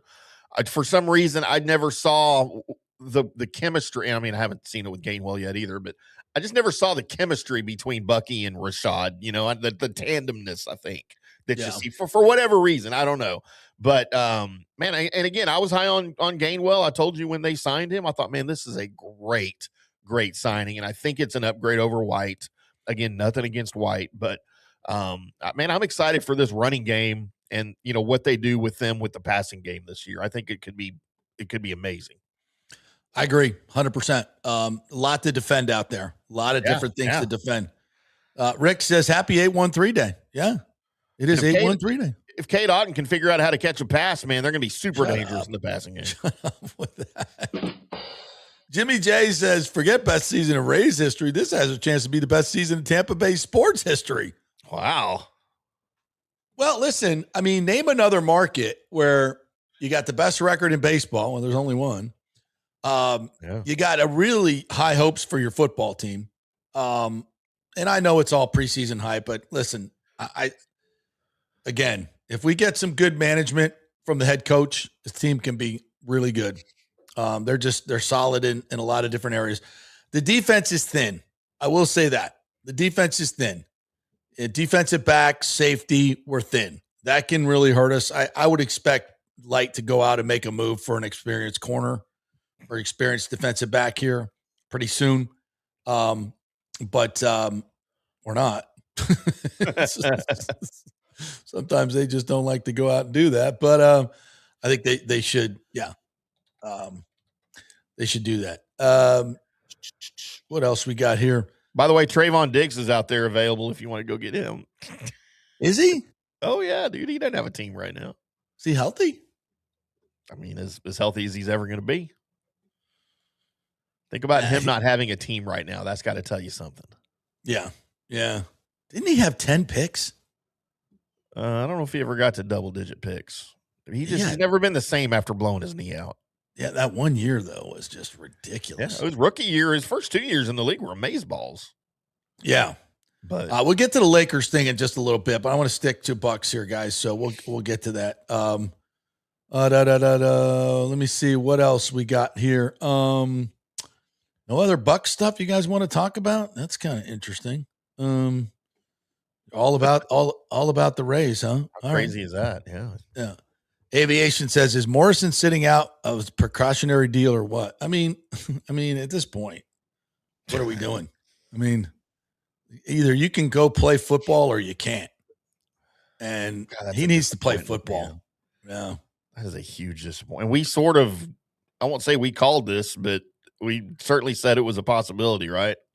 When they Well, drafted listen, him. when I've seen Ben Morrison play, he looks the part, man. Yeah, He really does. He moves well. He's really good in man-to-man coverage. I mean, when he was healthy at Notre Dame, obviously people were talking about him as a consensus first-round pick. He's got the size, the speed, the pedigree. He just can't stay healthy. And maybe he just needs to learn to play through injuries because you got to play. At some point, you got to play. And I don't know what's going on with his injury situation. It's just you got to get on the field. And that's just the bottom line. Yeah.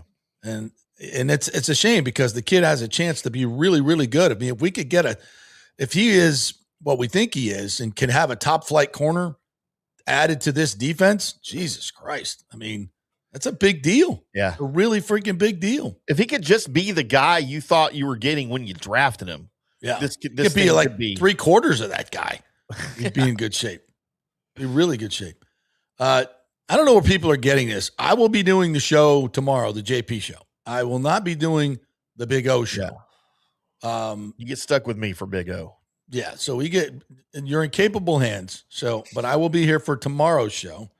Like, I think we may have Babby on tomorrow, just depending on where we're at with stuff, if anything pops today. So, so we'll have a great show for you. And tomorrow. look, so pull the curtain back a little show. bit. Pull the curtain back a little bit here.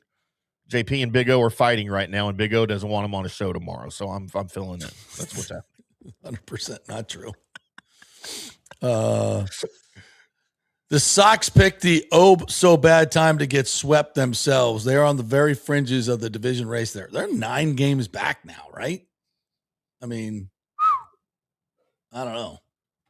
And that, again, how do you go from so dominant to so bad? Back. They're 10 games back. Because you suddenly didn't know every pitch that was coming. Yeah. I was one game I was watching the Red Sox play in the middle of their deal. And I think it was Ibar hit like 2 or 3 home runs. And he was sitting on fastball that he had been slumping. Yeah. And my memory's not really good, but I was like, damn, they're mashing all of a sudden. Mm-hmm. Yeah. Yeah, they're in the wild card race, but they ain't winning the division. I was scared of them 2 weeks ago. Not anymore. Yeah, absolutely. What else we got here?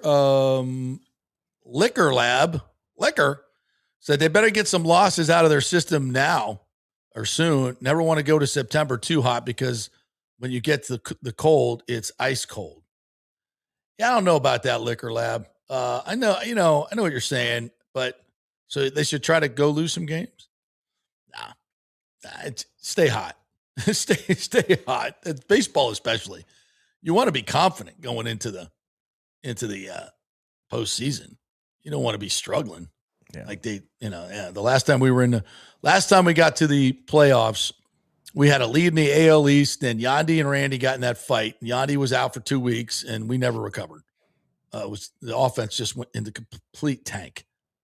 Yeah. Liquor Lab does point out that Bellinger, Judge, Stanton, and many more have been out months. Yeah, well, that's what happened when you buy aging superstars. They break down. Sometimes that's what happens when you draft young players, too. Yeah. Jumbo FPS says, if you had to set an over-under on Camby's career home runs, what would it be? Wow. He's already headed Barry Bonds' pace, but, of course, Barry got really hot late in his life when most people start declining.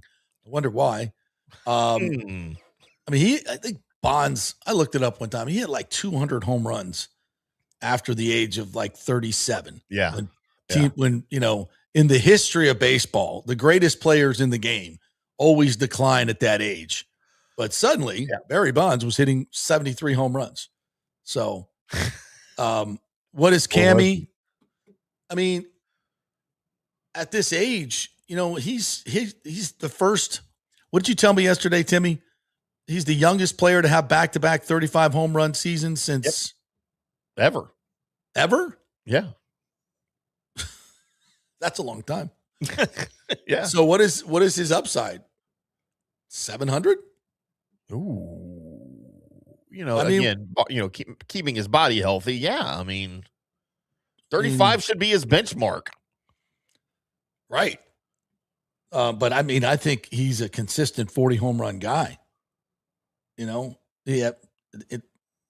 I mean, I know it's silly to start talking about as I get out my calculator. I mean, Your adding machine. he's 23 years old, right? Yep. So let's say he plays to 40. He'll, unless he finds some youth in a bottle, he'll decline a little bit. But I think he's at 85 career home runs right now. Double check me on that. So he's got, so if he averaged, and I see average 40 home runs, it's hard to do. Well, Man, yeah, that's a lot. but he's doing things nobody's ever done. He's at 87 home runs right now. All right. So if he averages 40 home runs for 16 seasons, that's 640 home runs. Plus 87, 727. And how old that'll put him at what age? At 40? At 40. Right At 40. Yeah. Yeah. And now Barry played to what? 44? So what you're saying is we just need to give the juice to Junior Caminero. He can hit 1,000 career home runs. Yeah. Yeah. So, I mean, and look, all of this is what if, but we're here to say he's going to, by the time he's here in the end of his career, unless something catastrophic happens, he's going to be in the top 5 in the history of home run leaders. I mean, and what do you like? Holy shit. That's what we're talking about here. He's doing things that no one's ever done. And he does them with joy and flair and, gives back to the fans and the organization. He's a plus defensive player now. He's on the plus side. He's above average. And with a guy who hits like that, you'd put him out there well below average, but we don't have that. And he's only going to get better because he works his ass off. I mean, I don't know. There's not a player in this game, not a player in baseball that any general manager would rather have than Junior Caminero. I think that's fair to say. I mean, at this point, Shohei obviously is a great talent, and he's got plenty of runway, but he ain't got 15 years of runway. And this kid does. So, like somebody mentioned this yesterday, when we open up in 2029 across the street here, that dude's going to be in his prime. I mean, 26 years old, 27 years old, mashing, just absolutely mashing. And would I make the power alley 375 instead of 385? Yeah, I would. Why the hell not? Why the hell not? Then maybe we can get to 800. Yeah, he's an incredible talent. He's an incredible freaking talent and a great dude and just a joy to watch play baseball. His energy that he brings to the dugout, and every time, he's not one of these stoic guys that he hits a double or a home run and he's like, he's like going bananas. Yeah. And I I like love to see that. that. He loves the game of baseball. I love watching guys play that look like they enjoy playing the game. And I'll say this is interesting too. In the beginning of the year, when he hit a home run, there was a lot of histrionics going on, and we were like, and we talked about it on the show, and it's like, it's a lot. It's a lot. He toned it down. He toned it down because he understood, you know what? I'm going to act like I've done this before. Now it's not, he's still effervescent but it's not over the top. And you love that. You just love to see guys that, get it. He understands the game. He respects the game. He plays it the right way. He works his ass off. He's an incredible talent. He's a great teammate. I mean, I was kind of joking with Mike yesterday. I was like, man, you are going to have to pay that dude a lot of money. But also, and then I said, you know what, though? He's going to make you a lot of money. Yeah. And He's get going to you a lot of wins. A lot of money. That's the way, that's the way this group looks at it, He is an awesome investment. An awesome investment. That's how you're supposed to look at it. Right. Exactly. Exactly. Not as a liability. Right. Like, oh my exactly. God, crap, I got to pay this guy. Dang it. Let's trade him. Yeah. William Hatcher, good morning to you, says, I want to know when the city is voting on the Rays ballpark and wanting to be there to see it for myself. Who, what, and why for myself. Yeah, they're gonna have to have this vote in the freaking convention center. They have to move the city council because the overflow room ain't gonna fit. Move it to Benchmark. Well, actually, the county vote's going to put it over the top. The county's got a much bigger room, much more comfortable too. So that's going to put it over the top. That'll be. So I think the city should vote on the 27th if they get all the documents done, and then the county will vote probably on the 28th. Maybe, I don't know if they'll come in on I think the 27th is a what? Thursday. Yeah. So exactly 2 weeks from today, Timmy. There it is. Wow. We shall see. Buckin 220 says the Rays had the best record in the league on September 28th. That's the latest. All right. Yeah, Timmy looked that up. Thank you for that. Rick says baseball is an everyday game. Extended time off is difficult to play well. Just see how they played after the All-Star break. Yeah. But man, it's not. If you get the bye, you get what, a week off? Yeah. Ish. Yeah. Did you look up the numbers on the teams that get the bye? Because that's relatively new. How new is the bye? In the last 10 years? Yeah. Oh, yeah, for sure. I would think. Yeah. Yeah. Joseph Dombrowski says, even from afar, the feeling about the Rays is different in many years. Yeah, it is. Alejandro says, one of our VIP members, thank you. The Rays stadium will be great and keep us here forever. But honestly, I want the Rays to be recognized by national media. With Ken Babby, we need to get a seat for special events like Field of Dreams. Oh, yeah. Yeah. But listen, and I said this online yesterday. When Mr. Babby gets done with this stadium and he can turn his full attention to promoting and marketing this team, wow. Look out. Look out, man. Good things coming. And not only that, just everything that will be surrounding this stadium, the concerts, the civic events, the other big events that they're going to bring to Tampa Bay. When he really gets to dig into that part of his game, watch out. Wow, watch out. Maybe we were kind of talking the other day. I was like, I'll come on this week if there's some new stuff to talk about. Maybe I can. He probably won't talk about, all the other stuff that could be brought here because he wants to make the main thing, but maybe he will. I'd like to have fun with that because obviously baseball is going to be incredible in that place, but all the other events that are going to come as well. Yeah. JP, the MLB produced the current 12-team playoff format in 2022. With the top two division winners each receiving a first-round bye to the division series. Those teams receiving the bye are 9-7 in division series games through last year's postseason. Those teams to go on and win the World Series. 2 of the 16 teams that received a first-round bye have gone on to win the World Series. Wow. 2 of the 16. 2. 12. That's what I thought. Yeah. That's what I thought. Those 2 were the 2022 Astros and the 2024 Dodgers. So how many teams have lost in the next round, the first round they played? Can you see that? So which would be the division series. Okay. If you get the bye and you play in the division series, what are those teams' records? So there've been 16, right? Yep. So I wonder how many of those have hit. Yes, the Liquor Lab reminds us that the Stros cheated, of course. Yep. So they had to cheat. So you say lost in the division series or the division series? Well, it's they were 9-7 in the division series. So okay. Yeah. So it's a little above 500. So, the bye is not as big a deal as we thought it was. Yeah, because baseball's a timing game. It really is a timing game, as is hockey. You know, and we saw what happened to the Lightning when they took 2 weeks off. God, that was brutal.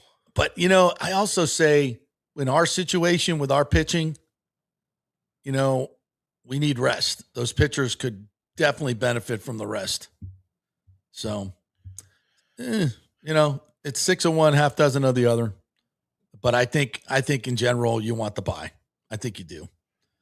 Well, especially if you're, I mean, you know, I think for that, every team's going to be different, right? Every situation. Right, If you've got guys that are injured, Yeah. you definitely need them, you know, to get healthy. But if you're a team that's on a roll, you know, if you've won, you know, 15 of your last 20 games heading in, do you want to take that week off? No. Or do you want to go right into the wild card? I think you want to go right into it, you know?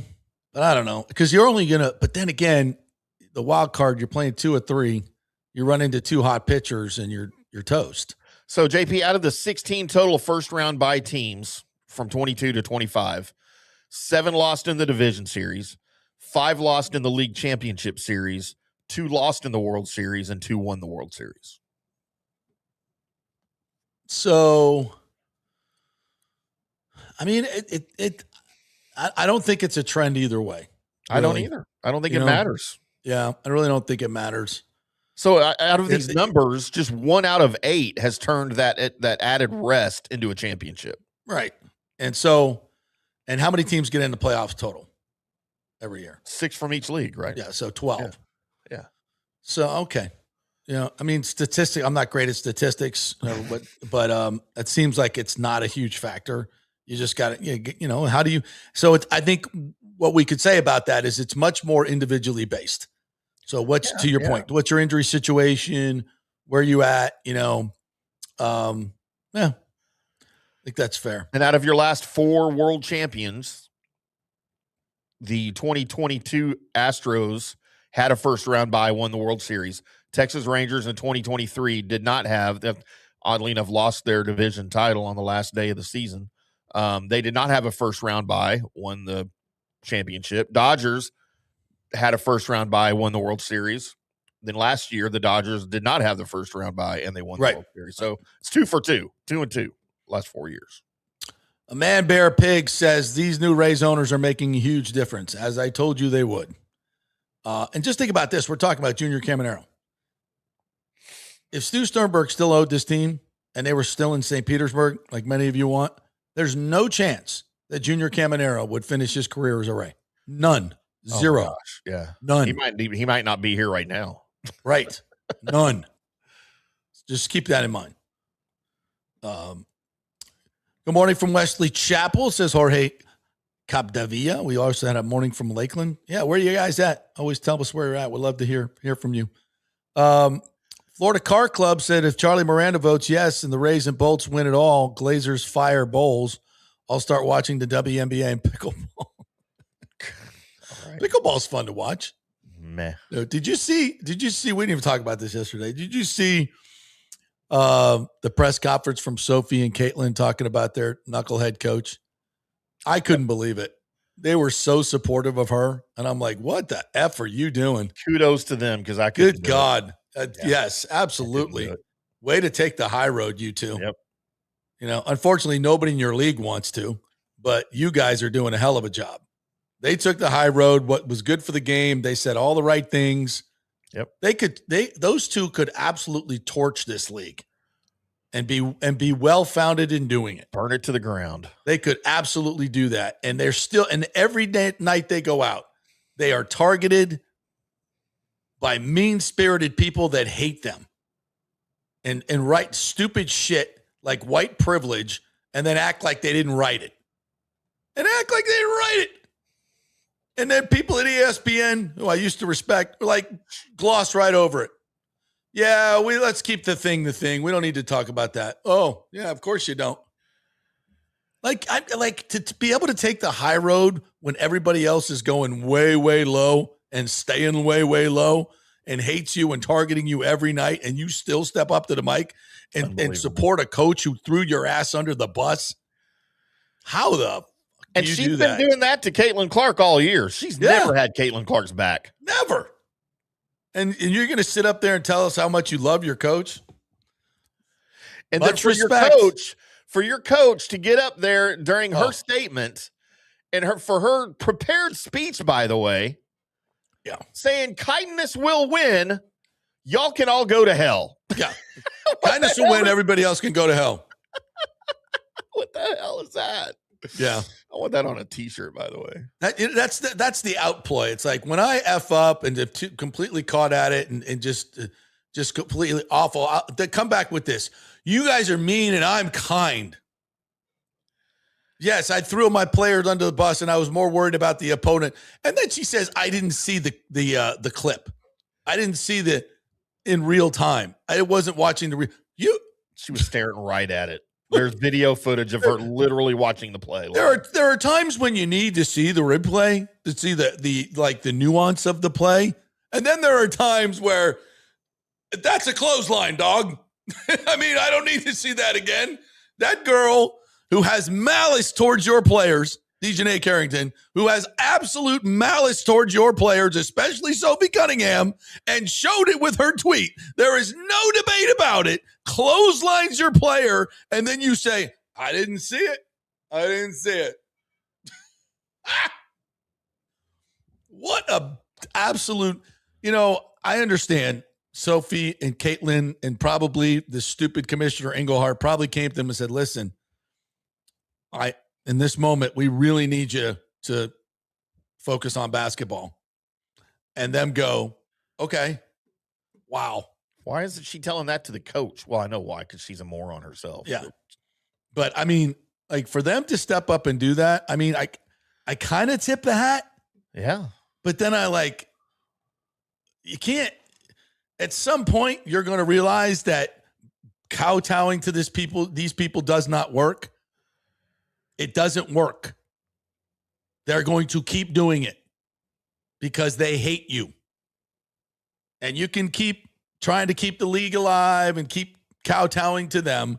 But at some point, Caitlin and Sophie, you're going to realize that doesn't work with these people. It does not work. Mm-mm.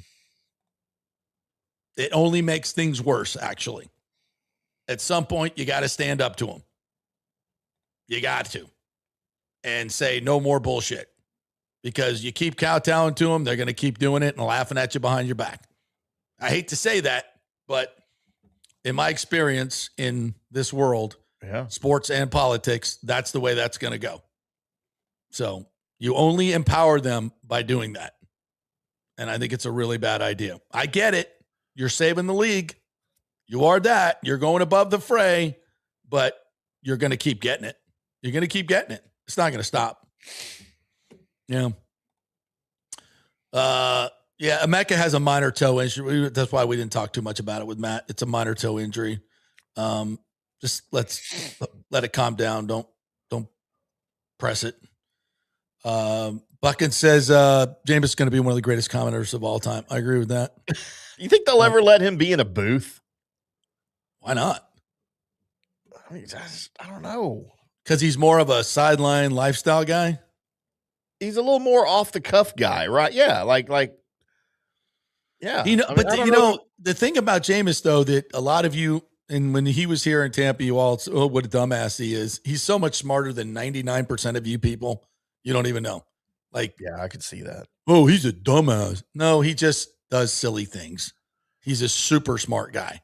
Super smart guy. He knows football better than all of you and me and Timmy and everybody. Sure. But he just presents it in kind of a silly, funny way. Which is okay. It's a little I'm fine with that. I'll be honest. It's supposed to be entertainment. So hell yeah, I'd tune in to hear Jameis in a booth. Yes, I would. If he's doing a game, I'd be like, yeah, absolutely. Absolutely, I would. And I can't say that about many broadcasters. Like this upcoming Gruden Rondé thing, I want to see that. Like the broadcast is more important to the game than me. For me, do you want to see it because, you want to see it fail, or for entertainment? No, it's going to be funny and informative, and right. I think it'll be more funny than it'll be informative. Not because of Rondé, because of Gruden. He's just a funny guy. Yeah, but he's also really informative too. He's very smart. No. Yeah, don't get me wrong. It's just his delivery. Dennis Miller's smarter than the rest of us too. Yeah, but his delivery was the best part of all of it. Yeah, I was one of the few that loved that. I loved it, man. I loved it. I thought Kornheiser was weird, but Kornheiser, that was awful. But I thought Dennis Miller was great.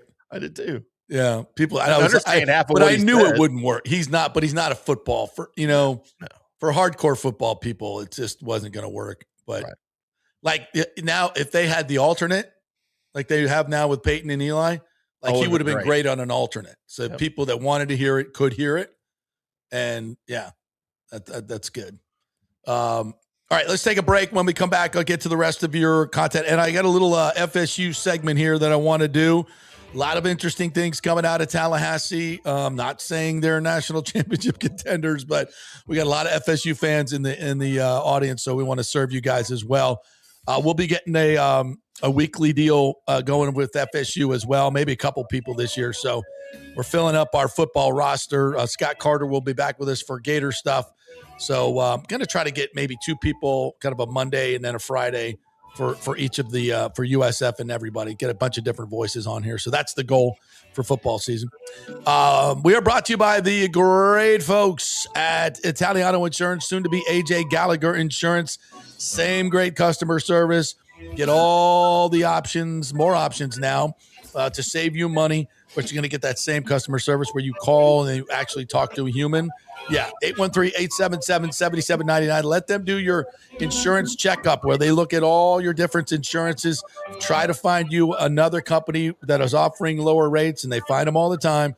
So they save you money. I don't know why you don't do it. It's an absolute no-brainer. Free call, 813-877-7799. Back in 3. JP here for Genesis of Tampa and the Murphy Auto Group.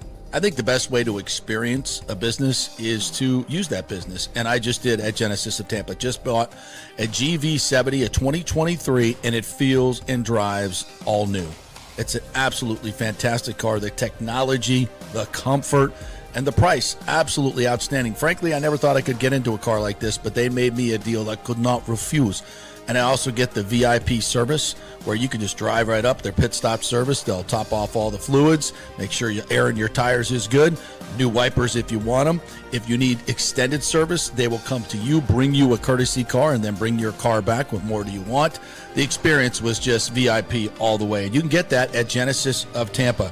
And don't forget, you can get extended warranty, which I did. So I have worry-free miles up to 100,000, and all they do is just take it in. Actually, I don't have to take it in. They come to me.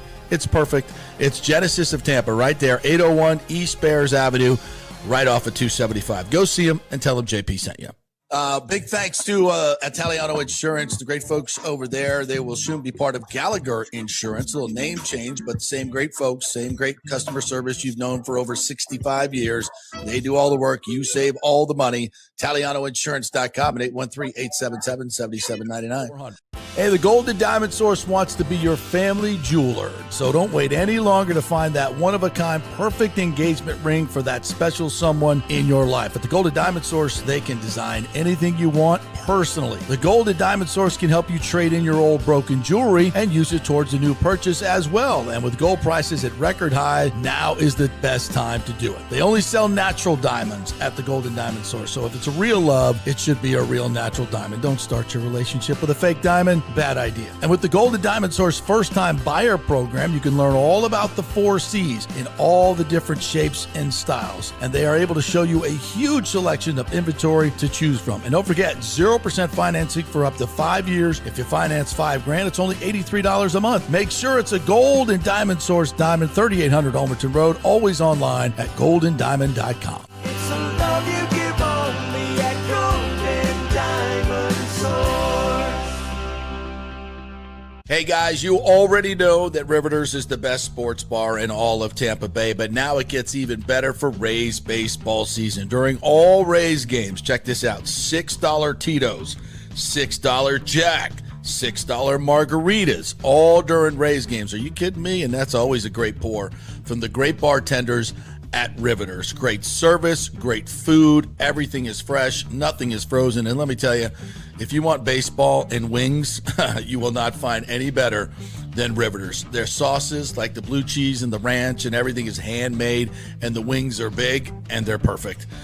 Wings, baseball, Rays, Riveters. It all comes together during baseball season. Once again, in addition to all the great food and service, you get $6 Tito's, $6 Jacks, $6 margaritas. It's time to celebrate. Baseball season is back, and celebrate at Riveters. You know where it is, right there on Dale Mabry, just north of 275, just south of the stadium. See you there at Riveters. Pitch Roofing believes giving back is part of doing business the right way. That's why they proudly offer exclusive discounts to those who gave the most to our communities, including veterans, first responders, seniors, and teachers.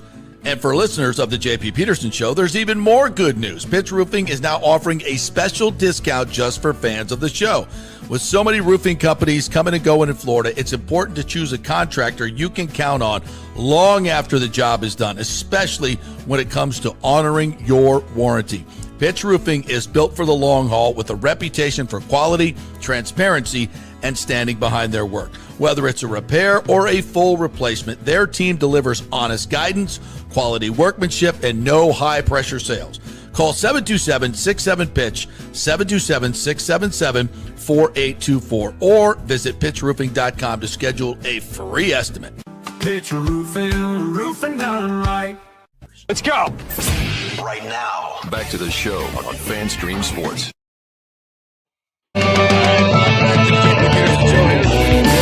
This Thursday, brought to you by Kingmakers. Kingmakers stand where this great studio, where we have our golf simulator, our sports bar. You too can be a member. KingmakersTampa.com is where to go. And Cafe Paradiso. Oh, we got to sneeze. Hold on. I think we got rid of that. Cafe Paradiso. I need me some lasagna from Cafe Paradiso. Maybe a little chicken parm. You know, they do all the traditional stuff there, not the frou-frou Italian. It's the really, really good traditional stuff. The ossobuco, man, the ossobuco, they roast that for days. Man, it just falls off the bone. It is fantastic. The antipasto, everything is just absolutely. And you know what I love about Cafe Paradiso, Paulo and all the boys over there? It's a family restaurant. And they've been doing it for years and years. The consistency is fantastic. That's why all the locals go to Cafe Paradiso. They know it's the best Italian restaurant in all of Tampa Bay. So there you go. Right there on South McDill. All right. Before I get back to comments, Florida State's having an interesting off season. Hard to say they fly under the radar, Timmy, but they do. There are no expectations in Tallahassee. And that's okay. That's where we deserve to be right now. But I think it is interesting. I think for the first time since Jordan Travis, we got a quarterback who's actually done it at a high level. Ashton Daniels, Stanford, Auburn transfer. He's not going to wow you with his athleticism, but he can run. He can get up and go when he has to. But he's got the experience and the stability. You know, Castellanos was a parlor trick. You know, he's not a quarterback. He's a parlor trick. And that was all gimmicky offense. It was just, you know, I wish we had last year's offensive line this year. That's a question mark. We've got some really good players up front, but they're still sorting it out. And I'm glad we got New Mexico State before we play SMU. Because the offensive line needs to get some cohesion going against another team. Again, they got size, they got some good ability, but, you know, offensive line plays way more than that. And they're getting coached well, so I feel good about that. But Ashton Daniels is the key that really makes you give you. It feels like seven wins is your floor with a guy like that if he can stay healthy. So it's not DJU, it's not Castellanos. This guy can play, and so I feel good about that. But listen, they're 7-18 since the snub, and the whole Norvell thing falling over. And again, it's a little bit like Bowles as well. Norvell is such a horrible game manager. No matter how good your team is, I think he coached us into at least 2 losses last year, probably 3. Because if you look at the underlying metrics of last year's FSU team, the one that beat Alabama soundly, that's where your talent level was. You lost the game at Stanford that was just, horrific on so many levels. You probably lost 2 or 3 games last year because your idiot coach goes forward on, 4th and 11 at your own 37 without a quarterback who can throw the ball 10 yards down the field. I mean, he just made so many brain dead management decisions last year, stupid onside kicks, just terrible. He needs to get the hell out of that business like right away, but he won't, unfortunately. So that's a concern. But they've got playmakers. Obviously, Deuce Robinson as a wide receiver is as good as anybody I think he's the top 5 national talent. Probably would have been a first or second round pick coming out last year, but he stayed. And that was important for the culture of this program, big time. He's the leader. He's the unquestioned leader of this team. He's a mature guy that really, he's a Jordan Travis at a wide receiver. He believes he has an emotional connection to this, and he's leading this team in that way. And that's a different change from the mercenary attitude of the last 2 years. So, and that's a lot from what I hear from people there is it's a team that likes each other, hangs out with each other. There's more of a family feel than we've had since like 2023. And then you got, Danzy, who made big plays last year, the track star who's really learning how to play football. Javon Boggs, if he can stay healthy, is a talent. And this kid, Jason Lopez, this freshman, is just making one-hand catches everywhere, dazzling every day. So they've got some weapons and a guy that can get them to him in Ashton Daniels. So that thing's impressive. And Chroma, the running back, again, I think he's a top 10 running back in the nation. He's an absolute beast. And they just didn't really – the running game last year was so disjointed. He never really got going to his abilities, and I think he's a workhorse that needs to get 20 to 25 carries. So we'll see how that works out. So offensively, I think they can be good.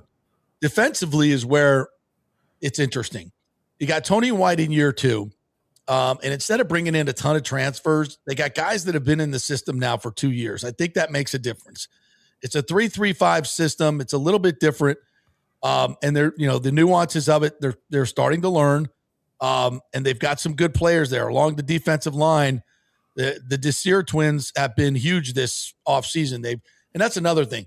The strength and conditioning changed dramatically. And you hear guys that covered this team, Ira Schafel, who've covered it, from the great years. They know what a good team looks like physically. And they're saying it's a complete transformation body-wise for these guys. And that's big because they needed that. So that's big. And Desir, Daryl and Amedrell Desir, both of those kids have had fantastic off seasons. You got them coming off the edge.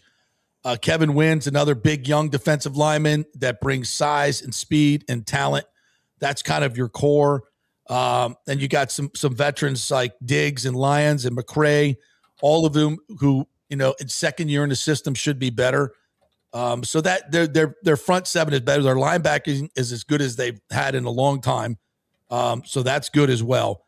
Now defense, they lost that lot in the secondary, but those guys were awful as far as I'm concerned. So, I want to see some new blood. Addition by subtraction. Yeah. So I don't, there's no Jalen Ramsey or Derwin James back there, but they've got some good kids. And if they can just, Kirkland and CJ Richard, Ricky Knight, a guy coming in, Mekhi Jones, defensive from the safety. You got a core of guys that hopefully know what they're doing. Don't make big mistakes like they made against Miami, giving up explosive plays. And that'll help as well. So I think there's room for optimism here. You start with New Mexico State, and then you get SMU on that Monday night, September 7th. That's a huge one, Timmy. And SMU's, they're a good football team. Yeah. If they can get that win and go to 2-0, then you go to Alabama the next week and you play competitively. Again, you got Virginia coming in, which is another key game. So this is, there's an avenue here to get some real excitement at Florida State. Can they get into the playoff? Everything would have to go right. Everything would have to go right. And Norvell would have to suddenly learn how to manage games. And I don't expect either one of those things to happen. So I think 8 wins, I'd be overjoyed. 7 wins is where we should be. Anything less than that is complete dog shit. And, and Norvell, even at 8 wins, it depends on how the season goes, how many stupid mistakes he makes. if they get to 8 wins, the program's building, and I'm still looking for a new head coach. For me, for Norvell to save his job, you got to win 10 because you've shown me too much dog crap in recruiting and everything else that I don't believe in you anymore. And you're a terrible game manager. You don't recruit very well. I mean, for 7 years, that's what it is. And your outliers were Jordan Travis led. So I mean, I think that's fair. Your thoughts? Yeah, I mean, you're going to be in what I think is a very competitive ACC. Boy, that's a phrase nobody's heard recently. I think it will. I think the ACC is going to surprise some people this year. I don't think it might be a little top heavy, obviously with Miami, like Clemson will still be good. I think SMU obviously will be good, but for Florida State, I mean, the key, I don't know that Mike Norvell can save his job even with 10 wins. I don't know that he should save his job with 10 wins. I would, tell me who you got coming in. And there's probably a list of about 50 to 75 that I would take over him. Like right now, right? Yeah. That are probably already available that Yeah. they don't even have to, there's no buyout involved anywhere. Yeah.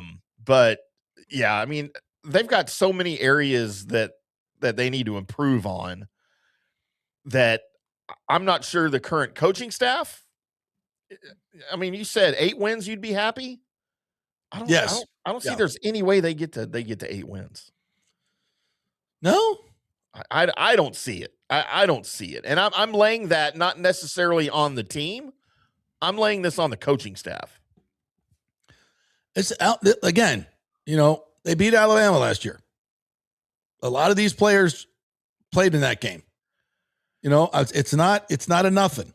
It's not a nothing. It's not. It was a big win for them. Yeah. But so, all right. So New Mexico State 1-0. Okay. SMU, I think it's a toss-up game at Tallahassee on a Monday night, 7:30. Place is going to be packed. I don't think SMU is as good as Monday night. And that's their first game, by the way. Yeah. Well, a lot of new players, right? Okay. Yep. Then they get a bye when they go to Alabama on the 19th. They're going to lose that. Then they got Central Arkansas. So you have a really good chance here to be 3-1. Worst case 2-2 with 2 wins, but so if you're 3-1 and you got Virginia October 3rd in Tallahassee. Virginia's a good football team. Yeah, but you should have beat them last year, and you got some payback there. Then you're at Louisville on a Saturday night, Friday, October 9th. On Friday night, a night game. That's always a tough one. Louisville's going to be good.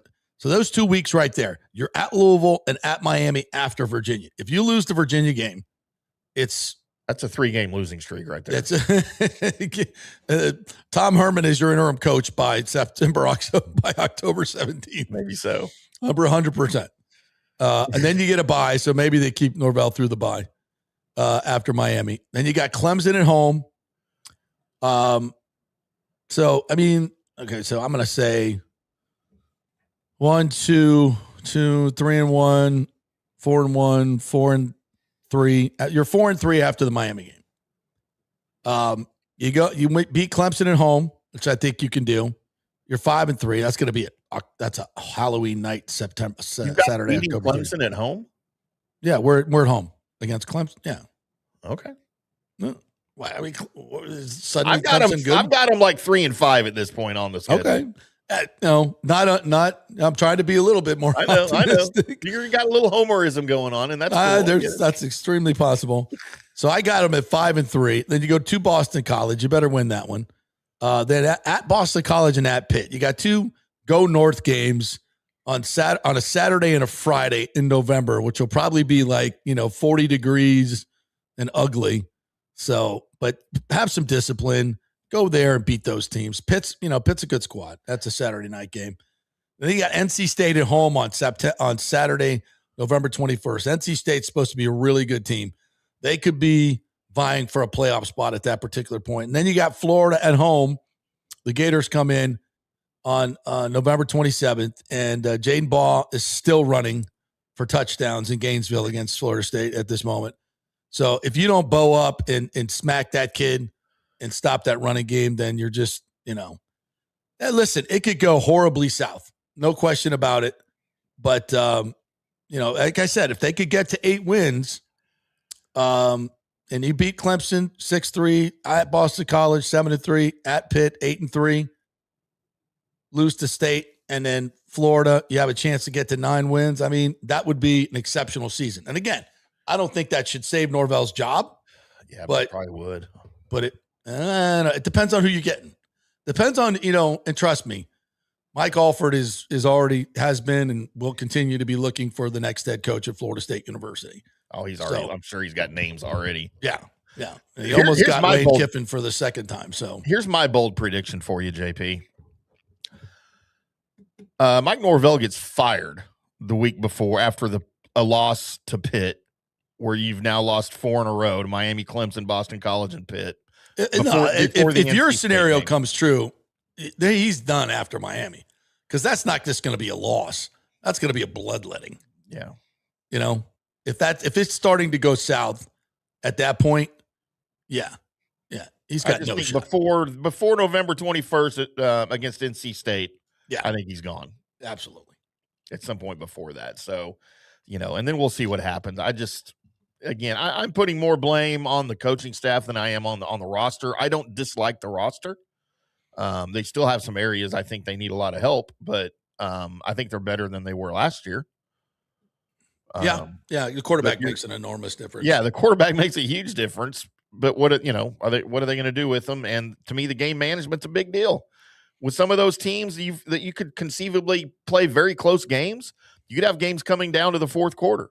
Game management's a big deal in those situations. So just not a Norvell fan, I guess. I guess that's what I'm trying to say. Neither am I. But it's so funny. The two teams I cover the most and love the most, the Bucs and the Noles, have been very similar. You just got two teams that they're not winning because of their head coach. If they win, it really feels the same. Yeah. And, Norvell's a good dude. I like him as a human. He's a really good guy. He's a nice guy. He's a kind man. He's got a good heart, much like Todd Bowles. Sure. They're just not elite coaches, in my opinion. They're just not. They're not elite game managers on game day. And if they're good. I wouldn't even say Norvell's a good coach, but Todd is, obviously. He's a 500 coach. You are what your record is. That's what he is here in Tampa. And I give him a little bit of grace for the New York years. But that's what he is. And Norvell's worse than that. Norvell's just not. He's been exposed. He's just not. He's a Memphis coach. He'll be great at Memphis. Go back there. You're just not, on the elite level. You're just not. You don't recruit elitely. You don't coach at an elite level. You're just not there. And FSU needs to move on. It needs to move on. The moment when he decided to stay, and I remember we kind of broke that story when Norvell was staying. We were on top of that because I had really good intel on that. And it was really close to him going to Alabama. And I was so thrilled when he decided not to. And I did not know that Mike Alford had Lane Kiffin waiting in the wings had he gone. And that wasn't Mike Alford's call. So I know a lot of the people put that on him, but he has bosses too. Yeah. And so those are, and that was the moment when it all went different. Because if Mike goes to Alabama and Lane Kiffin comes to Florida State, I think we have a very, very different narrative over the past few years. Infinitely better recruiter than Mike Norvell. He knows a little bit more. He's clearly better at getting quarterbacks and developing them. Don't you think? And that, by the way, that's kind of important to this whole deal. Yeah. You might have Sam Levitt playing quarterback at Florida State this year.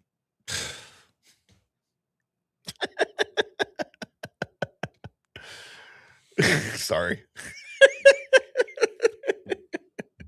Man. But it's not even about him. It's about we wouldn't have had DJU or Tommy Castellanos. I can tell you that. Yeah. It was nice to see Trinidad Chambliss running around Doak Campbell Stadium. But that's not how things went. Nope. So here we are. Alternate universe. Alejandro asks us, we watching the Field of Dreams game tonight? And if you are, who do you want to win? I love the Field of Dreams game, and it's like the drive of viewership baseball up. I want to see more. Are you? I don't even know who's playing tonight. I thought it was cool the first year they did it and kind of Thank you. nostalgic, but I don't really care anymore. Thank you. I'm kind of in the same way. But Alejandro, we don't want to shit on your fun, so enjoy that. Enjoy that. Anything else we got to get to here? Chris Cole says, I love the video of the former NBA players saying that they are going for the NBA draft. It's outstanding. By the way, your Field of Dreams game, Phillies Twins, and it's only on Netflix. So, yeah, I'm out. I have Netflix and I'm out. I don't even care. Yeah. Alejandro asks, I have an idea for Ken about a possible new uniform for the Rays that would be iconic in the new stadium. The Rays should have a pinstripe uniform to pay tribute to the old Tampa baseball teams. Y'all can have fun with all the uniform stuff. I'm just interested in how they play. See, I understand and appreciate that your pinstripes would be paying homage to some old Tampa baseball teams. Yeah, that's cool. But I'll tell you, from an outside standpoint, everybody associates pinstripes with what? The Yankees. Exactly. So let's not pay homage to the Yankees on accident by trying to pay homage to an old Tampa team. Yeah. But I get it. Right brained. We spent the first 20 minutes talking about the Rays, the first 30 minutes. So if you missed it, sorry. You can go back and watch it. That's why on-demand programming is so great. Yeah. Sorry, we don't. We spent a lot of time on the Rays. Yeah. Are you just talking about football today? I mean, go back and watch the beginning. We talked a ton about the Rays. Yeah. Sorry. But thanks for tuning in. Appreciate you. All right, that'll do it for us today. We will I will be back tomorrow. We have a great Big O show coming up tomorrow with Timmy and Big O, which is going to get started right after my show. So be tuning in for that. Big O's got a lot to say about what happened this week. I may not get a word in edgewise. No, you won't. You won't. And that's the beauty of it. Yeah. After I talk for 2 hours, you think, no, I want him to talk. I'd much rather hear him talk about baseball than me anyway. So, yeah, absolutely. No Rays baseball today, so go tune in to rewatch this show a few times. Go watch our Carlson interview we did. Amon Richards, we got both those posted as well, and all the great content on FanStream Sports and FanStream Sports Tampa Bay. Lots of good stuff. So have a great day, everybody. We'll see you tomorrow.